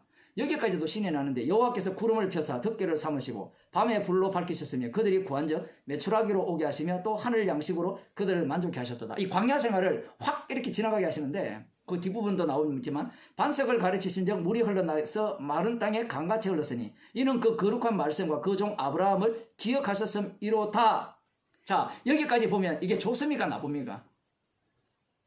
우리가 광야 생활을 잘 알잖아요. 먹을 게 없었죠. 여러분이 광야 생활하면서 낮에는 불기둥, 밤에는 구름기둥으로 인도하시는 게 좋습니까? 지금 여러분이 사는 게 좋습니까? 네, 여러분이 집에서 사는 게 더 좋아요. 예? 예, 사람들이 말씀을 보면서 상상을 하거든요. 이거 하나도 안 좋습니다. 이스라엘 백성들이 오죽하면 구름과 불기둥으로 계속 인도하시는데 애굽으로 돌아가고 싶었겠어요. 나그네, 뜨돌이, 이건 뭐 계속 광야잖아요. 뭐 우리 대한민국 같으면 뭐 주변에 푸른 숲이 많아가지고 그래도 좀 덜 지겹지만요, 그 고속도로 타고 가면 재미 하나도 없어요. 잘 안 보이니까. 그래도 옛날에 그 완행 기차를 타면 그래도 주변 환경이 좀 괜찮거든요. 옛날에 대학원 다닐 때 이렇게 기차 타고 다녔는데, 요즘은 KTX 타버리면 재미 하나도 없어요. 다 동굴이에요. 시커먼 거 껌했다가 하였다가 껌했다가 하였다가. 이 낮에는 구름 기둥, 밤에는 불 기둥. 야, 주님이 인도하시니까 진짜 좋겠다. 뭐가 좋아요? 인도하시는 곳이 물 없는 곳, 먹을 곳이 없는 곳, 불평과 불만이 쏟아지는 것 뿐이에요. 이것이 만일에 말씀을 위한 것이라면요, 이들을 녹이기 위함이죠. 남아야 되는 것은 어린 양의 피거든요. 그 피를 피만을 남기시기 위해서, 피만을 드러내시기 위해서 하나님께서 언약대로 일을 하심을 보여주기 위해서 이스라엘을 지금 이렇게 인도하시는 것으로 이 말씀을 봐야 되는데, 그렇게 보지 않고 이걸 그런 요소를 다 빼버리고, 야, 하나님께서 이렇게 인도하셨구나, 그러면 이 말씀 자체가 완전히 엉터리 해석이 되어버리는 겁니다. 이스라엘 백성 자체를 어떻게 해버립니까? 40년 동안 만나를 내린 것은 사람이 떡으로 사는 것이 아니라 말씀으로 산다는 것을 가르치게 하기 위함이라. 그 내용도 정말 이상한 거예요. 가르쳤으면 너희들 배웠지? 그래, 앞으로 떡으로 살지 말고 말씀으로 살아, 이렇게 하면서 나와야 되는데, 그렇게 가르친 자들은 다 죽였어요. 40년 동안 다 죽였다니까요. 말씀만이 영원하다. 지지난주 제가 설교를 그렇게 얘기했는데, 교회가 완전히, 그것도 그냥 교회가 아니라 성령 충만받은 교회가 미친 소리를 하는 거예요. 그 로데를 보고 너 미쳤다 했잖아요. 제가 잠시 언급을 했지만, 그래서 나중에 제목을 제가 바꿨는데, 주님의 일하심에 대해서 성령을 받았다고 하고 말씀을 깨달았다고 하는 그들이 주님의 일하심에 대해서 미쳤다라고 해버려요. 헛소리한다고 해버리는 겁니다. 아, 우리는 그 교회의 부족함을 주님이 바꿔가지고 더 훌륭한 교회를 만들기 위해서 하지 않았느냐. 복음은 그렇게 전파되지 않아요. 만일에 그렇게 되면 남아야 되는 게 훌륭한 교회예요.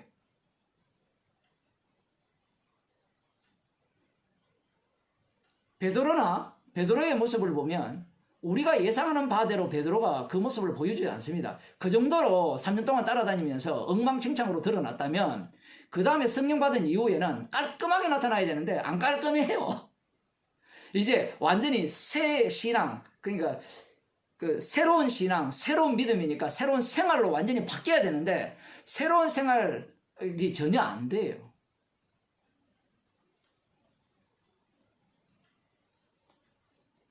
43절을 보면 그 백성으로 즐거이 나오게 하시며 그 택한 자로 노래하며 나오게 하시고 열방의 땅을 저희에게 주시며 민족들의 수고한 것을 소유로 취하게 하셨으니, 이 속에는 무엇이 담겼어요? 언약궤가 앞장섰다는 것이 담겨있고 할례 언약이 담겨있고요. 그런 요소들이 다 빠져버리면 이걸 어떻게 이해하겠습니까? 유대인들이 그런 식으로 이해하는 거예요. 할례 언약과 그 언약궤, 그 시언자를 빼버리고 이 말씀을 해석하면 하나님이 사실은 그것을 위한 인도하심인데, 그것을 위해서 그들을 약속의 땅에 넣어주셨는데 우리를 위해서 넣어주셨다라고 해석을 하는 거예요. 자, 결론 45절. 이는 저희로 그 율례를 지키며 그 법을 좁게 하려 하심이로다. 할렐루야. 할렐루야가 됩니까 안 됩니까? 지금 결론이. 이런 말씀이 되게 어렵죠. 뒤에 다시 한번 읽어드릴게요. 이는 저희로 그 율례를, 약속의 땅에 넣어주신 이유는 저희로 그 율례를 지키며 그 법을 좁게 하려 하심이로다 할 때 할렐루야가 돼요 안 돼요? 아멘이 됩니까 안 됩니까? 여호와 하나님을 찬양이 나와야 안 나와요? 우리들이 알죠. 안 되잖아요. 즉 율례를 지킬 수 있습니까 없습니까? 못 지키죠. 율법을 주신 이유는 모든 사람을 죄 아래 가두는 겁니다. 심판 아래 두기 위함이죠. 인간의 욕망, 악함을 드러내기 위함이에요. 말씀 자체가 그러한 능력을 갖고 있어요. 할렐루야라고 찬양할 수 있는 이유는 지금 이 시편 기자가 다윗이라고 합시다. 주의 영을 받아서, 그리스도의 영을 받아서 하기 때문에 그래요. 그렇게 해석이 안 되면 어떤 식의 해석이 되는가 하면 바리새인의 해석이 나와요. 바리새인과 서기관의 해석. 우리가 약속의 땅으로 집어넣어준 이유는 주의 율법을 지키고 그 법을 쫓게 하려 합니다. 할렐루야. 그러니까 자기들이 지금 율법을 쫓아서 그 율법을 지키고 쫓아 행하기 때문에 찬양이 나오는 거예요.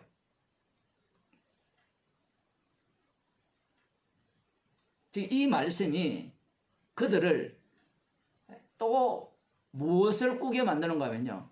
꿈을 꾸게 만든 겁니다. 꿈, 이 말씀 자체가. 이 요셉의 꿈을 완전히 녹여버렸는데 이 말씀을 읽어도 지금 이 말씀을 결론을 맺는 그 45절로 가서는 약속의 땅에 들어가서는 말씀대로 살아가야 되는 거다. 우리 조상들이 말씀대로 살았지 않기 때문에 우리 하나님으로부터 멸망당했다. 진노를 당했다. 그러니 우리들은 말씀대로 살자. 이 말씀대로 살면 이 땅이 하나님 나라, 메시아가 오셔서 하나님 나라 천국을 만들어 주실 것이다. 할렐루야가 되는 거예요. 얼마나 신이 나는 일입니까? 그들에게는. 이 말씀 자체를 그렇게 해석하고 이해하는 겁니다. 그리스도의 영을 받아버리면 십자가가 밝혀 보이죠. 그래서 이제 주의 이름을 찬양하게 되어 있고 주의 이름을 높이게 되어 있는 거예요.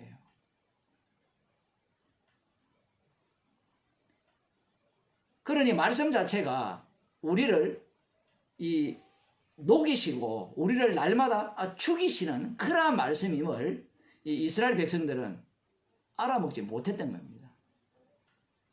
달리 말하면 안다고 되는 문제가 아니에요. 지금까지 계속 말씀드린 것 같이 말씀 자체가 능력이 있어요. 말씀이 그렇게 능력을 발휘하실 때만, 그렇게 만들 때만 우리들이 죄인이 되고요. 십자가를 자랑케 합니다. 어제 제 강의를 우리 구장로님이 살짝 이렇게 올리셨던데, 내가 죄인 되는 게 아니고 내가 십자가를 자랑하는 게 아니에요. 꿈이 요셉을 만들고요. 요셉의 꿈의 해석이 그러한 어떤 사건들을 만들어내는 거예요. 그렇지 않으면 인간들은 그러한 말씀들을 다 자기를 위한 말씀으로 만들어버리죠. 성도는 이러한 교체 작업 속에 담겨있는 사람입니다.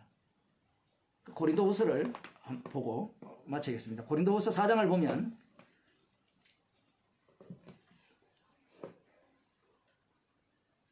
7절부터 봅시다. 우리가 신약성경 289쪽 우리가 이 보배를 질그릇에 가졌으니 이는 능력의 심이 큰 것이 하나님께 있고 우리에게 있지 아니함을 알게 하려 함이라. 간단하죠.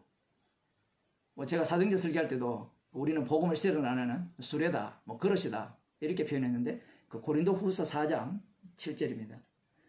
이 보배를 질그릇에 가졌죠. 질그릇이라는 것은 쉽게 깨어지죠. 이걸 이 뒤에 말씀에 의하면 그런 거죠. 능력이 내게 없다라는 겁니다. 그럼 능력이 내게 없다는 것은 완벽하게 없다라는 거죠. 요셉은 그 꿈을 이룰 능력이 자기 속에 있다고 생각했어요.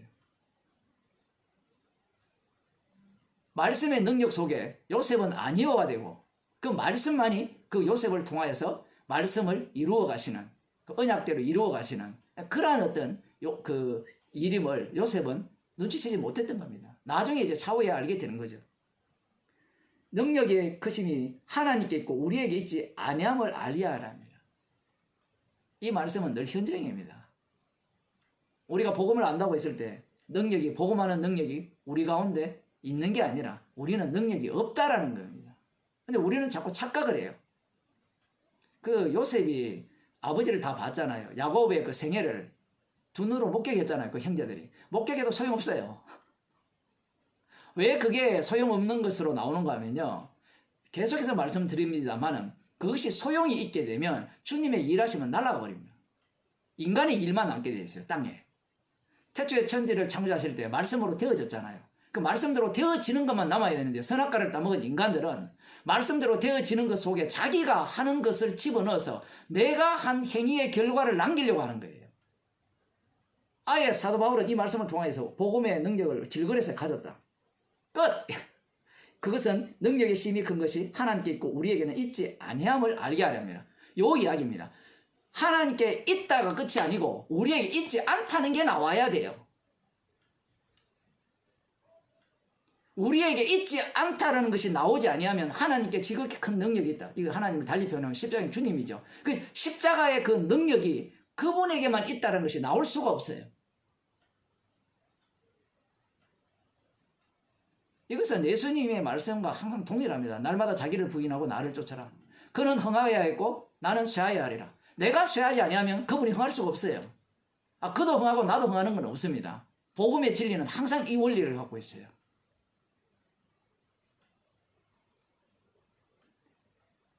우리가 사방으로 우겨섬을 당하여도 사이지 아니하며 답답한 일을 당하여도 낙심하지 아니하며 핍박을 받아도 버림받지 아니하며 거꾸로뜨림을 당하여도 망하지 아니하고 이 말도 안 되는 이야기를 지금 계속 쏟아내죠.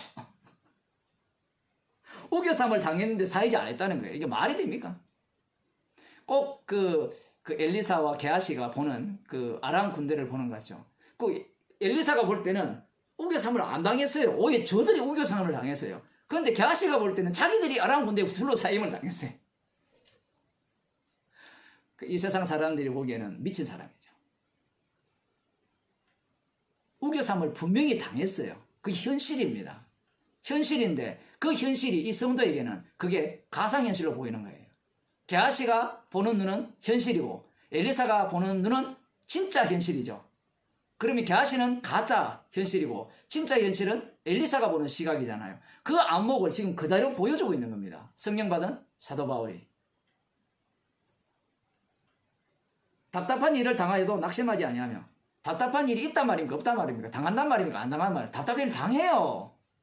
근데 낙심하지 않는 이유가 뭐예요? 믿기 때문에가 아니라 그 답답함 속으로 집어넣어버리면 주님의 능력이 낙심치 않는 능력으로 드러나요. 아까 원리가 나왔잖아요. 능력이 지극히 큰 능력이 나에게 없고 그분에게 있는 이 두 요소가 계속해서 이 속에서 작동을 하는 겁니다. 우리는 이 두 요소 중에 한 요소를 빼버리고 싶죠. 부정적인 요소는 빼버리고 긍정적인 요소만 계속해서 나오기를 원하잖아요. 우리가 뭔가 실수를 하거나 잘못하면요. 후회가 막심하잖아요. 그 이유가 뭔가 하면요. 나는 지극히 큰 능력이 내게 있지 않고 주께 있음을 알게 하기 위해서 되었다라는 것을 그것을 인정하지 않겠다는 태도예요.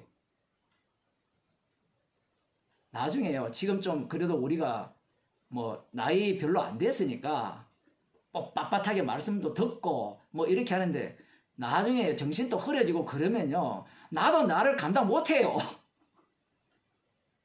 연세 드신 부모님 모셔보시잖아요. 치매에 걸린 분 한번 보세요. 뭐 내 잘났다고 뭐 부끄럽고 자시고 하나도 없습니다. 십자가 앞에서 미리 좀 치매 걸린 인간으로 살면 좋겠어요. 내가 뭐 몰라? 몰라.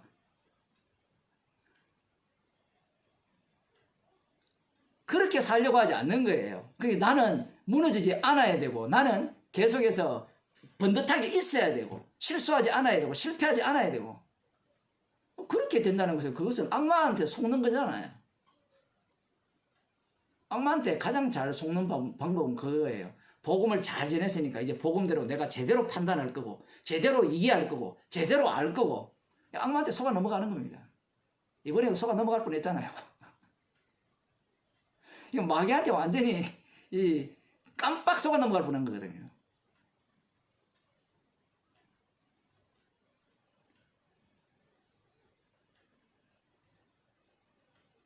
핍박을 받아도 버림받지 아니하며 핍박 받으면 버림 받았잖아요. 누가 봐도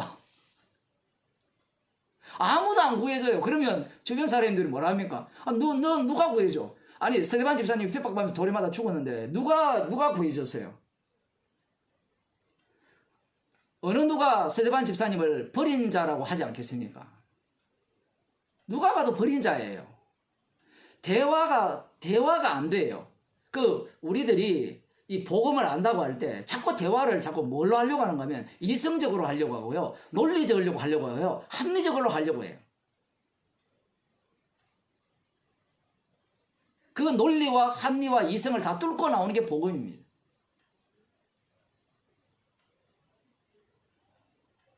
거꾸로 떠내림을 당하여도 망하지 아니하고 뭐 망했는데 뭐 망하네요. 그러니까 이게 십자가에서 승리하셨다는 이 내용을 성도의 몸속에 고스란히 적용시켜 버립니다. 이렇게 남들은 이해가 안 되는 거예요. 남들은.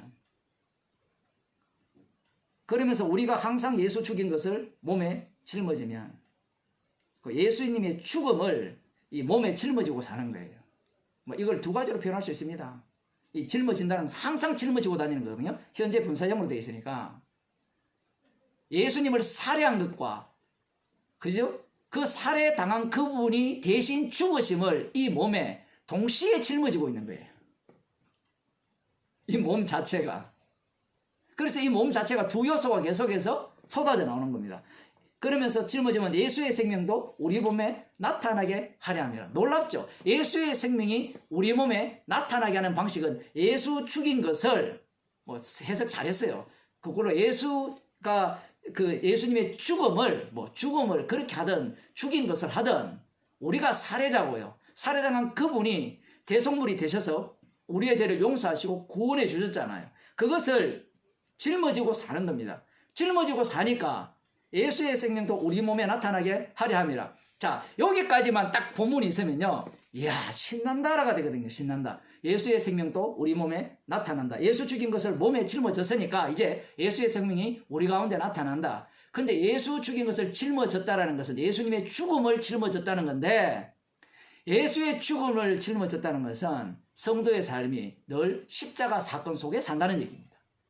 그 얘기를 뒤에서 하고 있어요. 보세요. 우리 산자가 항상 예수를 위하여 죽음에 넘기움은 예수의 생명이 또한 우리 죽을 육체에 나타나게 하려 합니다. 복음의 원리는 항상 사망 속에서 생명이 나와요.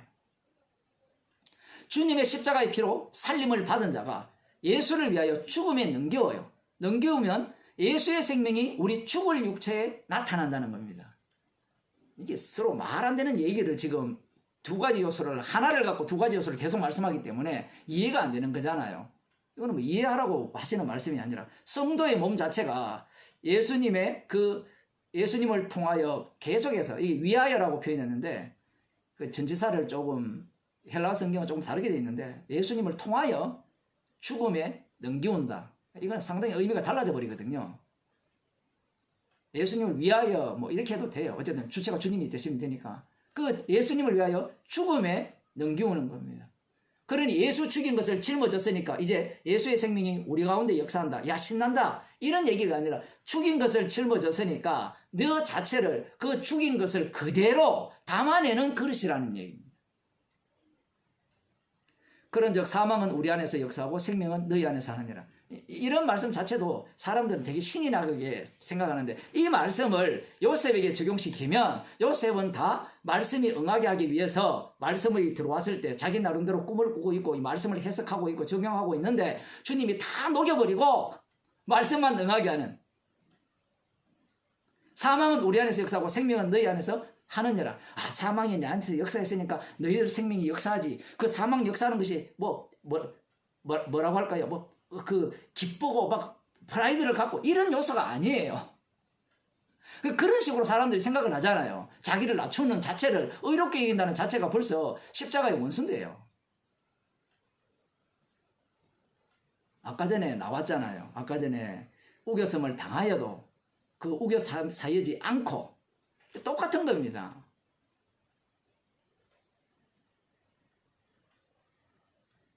예수님의 생명이 우리 죽을 육체에 나타낸다는 거예요. 정말 무서운 말씀이죠. 우리의 생각에 나타내는 게 아니에요. 복음은 예수님이 육신이 죽으셔서 언약을 다 이루시고 죄를 용서하시고 구원해 주셨죠. 복음이라는 것이 우리의 생각이 아니에요. 우리 죽을 육체입니다. 육체. 몸을 빼버리면요 신앙생활 쉬워요.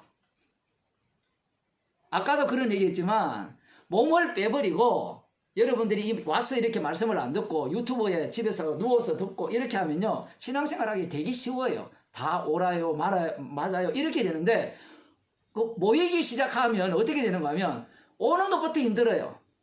5만 가지 생각이 다 들거든요.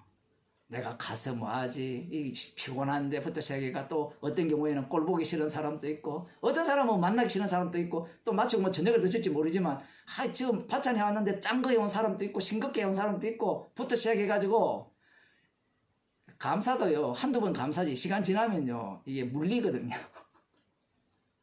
그런 요소들이 워낙 복잡하게 작용하기 때문에 나중에는 에라 모르겠다 뭐 말씀만 듣지. 그래서 아예 안 모여요. 모이지도 않고 모여도 뭐 별거 없잖아요. 맞죠? 모여도 별거 없어요, 여러분. 처음 하신 거 아니잖아요. 모이면 오히려 더 불편하고요. 말씀 듣는데 더 방해가 되고요. 다 그래요. 그런데 예수의 그 생명이 죽을 육체에 나타나요. 육체. 이 육체는 누구와 만납니까? 타인과 만날 때 물론 개인 속에서도 분명히 있어요. 사도행전 7장, 로마 7장에 보면 개인 속에서 일어나는 이 싸움과 이 싸움이 복음 전파자로서 외부로 드러나게 되죠. 그러면 이 육체 가운데 뭐가 어떻게 복음이 작동하는가 하면 항상 원리가 둘이 모이면 한쪽은 죽을 육체에 예수의 생명이 나타나는데 이 인간은 계속해서 죽임당하고 내가 죽어야 저쪽이 사는 거예요. 내가 죄인으로 드러나고. 제가 교회하자는 이야기가 아니고요. 복음의 원리는 육체입니다. 육체. 지식이 아니에요. 그러면 나중에 침에 걸리면 그거 보세요 그래. 의미가 없잖아요. 그게 인간의 본 모습입니다. 나중에는 흙으로 돌아가게 돼 있고요. 그런즉 사망은 우리 안에서 역사하고 생명은 너희 안에서 하느니라. 이 육체끼리 만나기 때문에 사망과 생명이 일어나는 현장이 되는 거예요. 그러면 이 상호관계잖아요. 이쪽에서 사망, 이쪽에서 생명이면 이쪽에서 사망, 이쪽에서 생명. 이렇게 되는 거예요. 일방적인 게 없어요. 주님의 일은. 그래서 성경에 보면 서로 사랑하고 서로 용납하고 다 서로가 다 들어가는 겁니다. 서로. 그 서로 사랑, 서로 용납 이런 것도 육적으로 해석하지 마시고요. 방금 이 원리입니다. 이 원리. 죽고 사는 육체 가운데 이런 요소들이 드러남으로 말미암아 예수의 생명이 이 우리 가운데 나타나는 거예요. 우리 가운데. 죽을 육체 가운데. 육체들이 모여야 이러한 모습이 나오는 겁니다. 요셉을 보세요. 꿈꾸게 해가지고 꿈만 꾸다가 갔어요. 그 꿈을 다 이뤘어요. 그 꿈을 어떻게 합니까? 몸을 어디로 집어넣어버려요. 죽게 해버리고 팔려버리게 해서 감옥에 집어넣잖아요. 복음은 그렇게 나오는 거예요. 왜냐하면 예수님의 죽으심이, 육체의 죽으심이 원형이기 때문에 그래요. 그래서 뭐 인터넷을 듣고 복음을 안다 뭐 어쩌고 저쩌고 백날 이야기해도요. 만나보세요. 지금 우리는 지금 화면으로밖에 안 보기 때문에 화면으로 만나도 뭐 문제가 많지만 그래서 요즘은요 다 거리두기예요. 성도들도 가끔 만나야 좋지요. 자주 만나면요 싫어요. 그 정도로 우리가 말씀에 대해서 대적하고 있는 겁니다. 표현을 하면. 그러면 목사님 대적 안 하려면 자꾸 모여야 됩니까? 한번 모여보세요. 자동으로 안 모이게 돼요 또. 그건 이 말씀을 우리가 따라잡을 수가 없거든요. 그럼 우리 어떻게 됩니까? 뭐 어떡하겠느냐. 뭐 늘 책망만 받아야 되죠.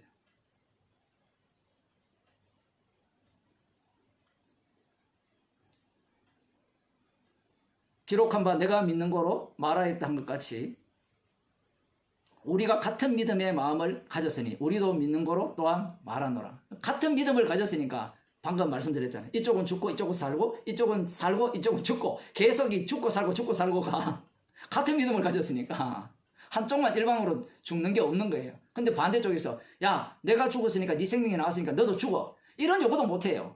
이 자체가 지금 십자가의 능력 속에 담겨 있거든요. 그래서 만일에 십자가의 능력이 빠져버리면요 한쪽은 이용하는 작업밖에 안 나와요. 이용한다는 말은 자기가 이걸 이용해서 왕노릇 하겠다는 거 그거 외에는 나오지 않습니다. 이용해버리면. 사도 바울이 복음을 전하는 가운데 지금 자기의 몸을 지금 이 복음 전파 속에 십자가 사건 속에 이렇게 주님이 던졌으니까 그 속에 지금 다루어지고 있는 그 형국입니다. 지금 13절에 보면 좀 더 봅시다. 기록한 바 내가 믿는 거로 했고요. 14절 주 예수를 다시 살리신 이가 예수와 함께 우리도 다시 살리사 너희와 함께 그 앞에 서게 하실 줄을 아노라. 뭐 이것까지 가버리면 이 둘째 사망을 이야기하는 것이 아니라 육체의 죽음까지도 집어넣어버리죠. 이미 이들은 살림을 받았거든요.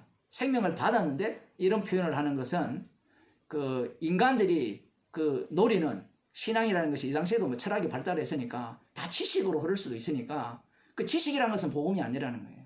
복음이라는 것은 육체가 튀어버립니다. 그 제일 좋은 방법은 요즘 어떤 이제 교회가 등장하는 거면 그 메타버스라는, 제가 발음을 잘 못해가지고 저는 메타버스인 줄 알았어요 처음에. 찾아보니까 유니버스의 벌스더라고요. 그래서 그런 교회를 만드는 겁니다. 우리 아바타를 하나 다 만들어가 성경 공부할 때도요, 직접 얼굴을 대면하지 않고요, 지금은 아주 양호한 겁니다. 이 아바타를 보내는 겁니다. 우리 김동수 장로님 닮은 아바타 하나, 구장로님 닮은 아바타 하나, 정지쌤 닮은 아바타 하나씩을 다 보내가지고 대리 출석, 대리 강의 듣는 거예요. 자기는 뭐하고, 자기 진짜는 아바타 보내고 듣기는 듣는데 자기는 딴짓하고 안 그러면 얼굴을 다 가리는 거고요. 그런 교회가 나오는 거예요 이제는. 거기에서 이제 연보도 하고. 안 나올 것 같죠? 초창기에 제일 처음에 이제 인터넷 그 교회한다 했을 때 사람들이 난리 났거든요. 인터넷으로 어떻게 교회하느냐? 간단해요. 인터넷으로 설교 올리고 동영상 올리고 연보를 그 계좌로 다 받아버리면 간단해요.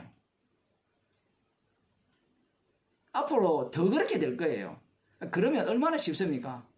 시간은 자유대로 올라가서 듣고, 연보도 차비만 해도 많잖아요. 가는 차비, 오는 기름값 말이에요. 그리고 시간은 차 타고 여행 가는 중에 설교 다 듣고, 뭐 제가 지금 장로님 그 이야기를 하는 게 아니고요. 오해를 안 했으면 좋겠어요. 뭐 우리 다 똑같은 사람들이니까. 저 같은 경우에도 이제 뭐 말씀 강의 들을 때 앉아서 들으면 졸리거든요. 힘들고. 걸으면서 많이 들어요. 걸으면서, 운동하면서. 뭐 보통 1시간 반씩 운동을 하니까 걸어다니면 듣는데, 이제 그런 식으로 돼버리는 거예요. 상황 자체가. 그래도 뭐가 나쁘냐 이런 거예요.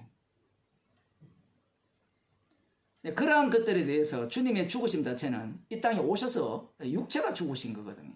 그 육체의 죽으심 속에 그 하나님 나라를 창조하셨거든요. 그러한 어떤 것들을 인간들은 뭘 없애버리려고 하는 겁니다. 육체의 죽으심을 없애버리는 겁니다. 십자가 사건을 내 몸에서 일어나는 것을 없애버리는 거예요. 그 없애버리는 방식이 뭔가 하면 지식의 교류 속에서의 신앙생활인 거예요. 그걸 뭐 흔히 영지주의라 표현하는데, 뭐 표현은 영지주의 종류가 워낙 많아가지고 아무튼 뭐 그렇게 볼 수도 있는데, 그러한 것들을 용납하지 않는 겁니다. 만일에 사도 바울이 그런 식이었다면 편지만 쓰고 말았을 거예요. 안 갑니다. 왜? 편지 쓰면 고난 있습니까? 없습니까? 없죠.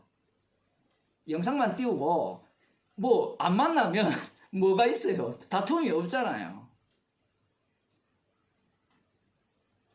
자기 몸이 그 속에 뛰어들게 되니까 이 사망이 자기 가운데 역사하고 생명은 그들 가운데 역사하는 겁니다. 이게 복음의 원리입니다. 사도행전을 보면 다 그렇게 진행이 돼요. 아예 계속해서 나 죽었으니까 나 이제 생명이 자동으로 작동하는 게 아니라 계속해서 죽이시고, 아까 전에도 그런 말씀드린 것 같이 교회가 헛소리를 하는 거예요. 교회는 헛소리하면서 교회를 날려버리면서 새로운 생명을 계속해서 드러내시는 방식이에요. 모든 것을 너희를 위하여 하는 것은 은혜가 많은 사람의 감사함으로 말미암아 더하여 넘쳐서 하나님께 영광을 돌리게 하려 함이라. 또 이걸 갖고 이야기하면 또 꿈을 꾸죠. 모든 것을 너희를 위하여 한다. 그 우리가 살아갈 때 성도들을 위해서 해야 되느냐? 사도 바울은 지금 성령의 글심을 받아서 이 하는 모든 일들이 너희를 위한 건데, 중요한 것은 이 너희가 누구냐라고 할 때는 주님의 피로 사신 자들입니다.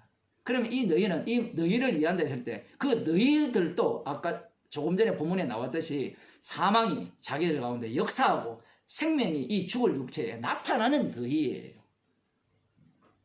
그러니 십자가의 사건 속에서만 서로 교류가 되는, 교통이 되는 그러한 관계입니다. 꿈이라는 것이 그 사람을 낳는 어부가 된다 했을 때 그 어부가 어떻게 어부가 되느냐 들어가 보면, 이 사망이 예수님의 십자가의 피능력으로 용서함을 받은 그 제자들이 사망이 자기들 육체 가운데 역사하면서 생명이 저들 가운데 일어나는 그 주님의 십자가 사건의 그 기능이죠. 표현하면 기능을 보여주는 가운데 사람을 낳는 어부가 되게 하시는 겁니다. 그렇게 주님께서는 우리가 갖고 있는 꿈을 왕창 무너뜨리시면서 십자가의 피능력으로 우리를 그 말씀 속에 집어넣으셔서 말씀대로 이루어내시는, 사람을 낳는 어부가 되게 하시는 거예요. 그러면 그들에게 나오는 것은 방금 내용과 같이 예수님의 죽으심과 부활입니다. 기도하시겠습니다. 하나님 아버지, 날마다 말씀을 듣고 보면서 우리는 꿈을 꿀 수밖에 없는 죄인들인데 나의 꿈을 완전히 녹여버리시고 새롭게 십자가로 저희들을 날마다 창조해 주심을 감사드립니다. 주님의 죽으심만을 자랑하는 주의 백성들로 저희들을 늘 인도하여 주옵소서. 늘 우리 육체 가운데 주님에 의해서 살림을 받은 저희들 가운데 죽음이 역사하게 하시고 주님의 생명만을 증거하는 주님이 피로 사신 주님의 몸된 교회가 되게 하옵소서. 예수님 이름으로 기도드리옵나이다. 아멘.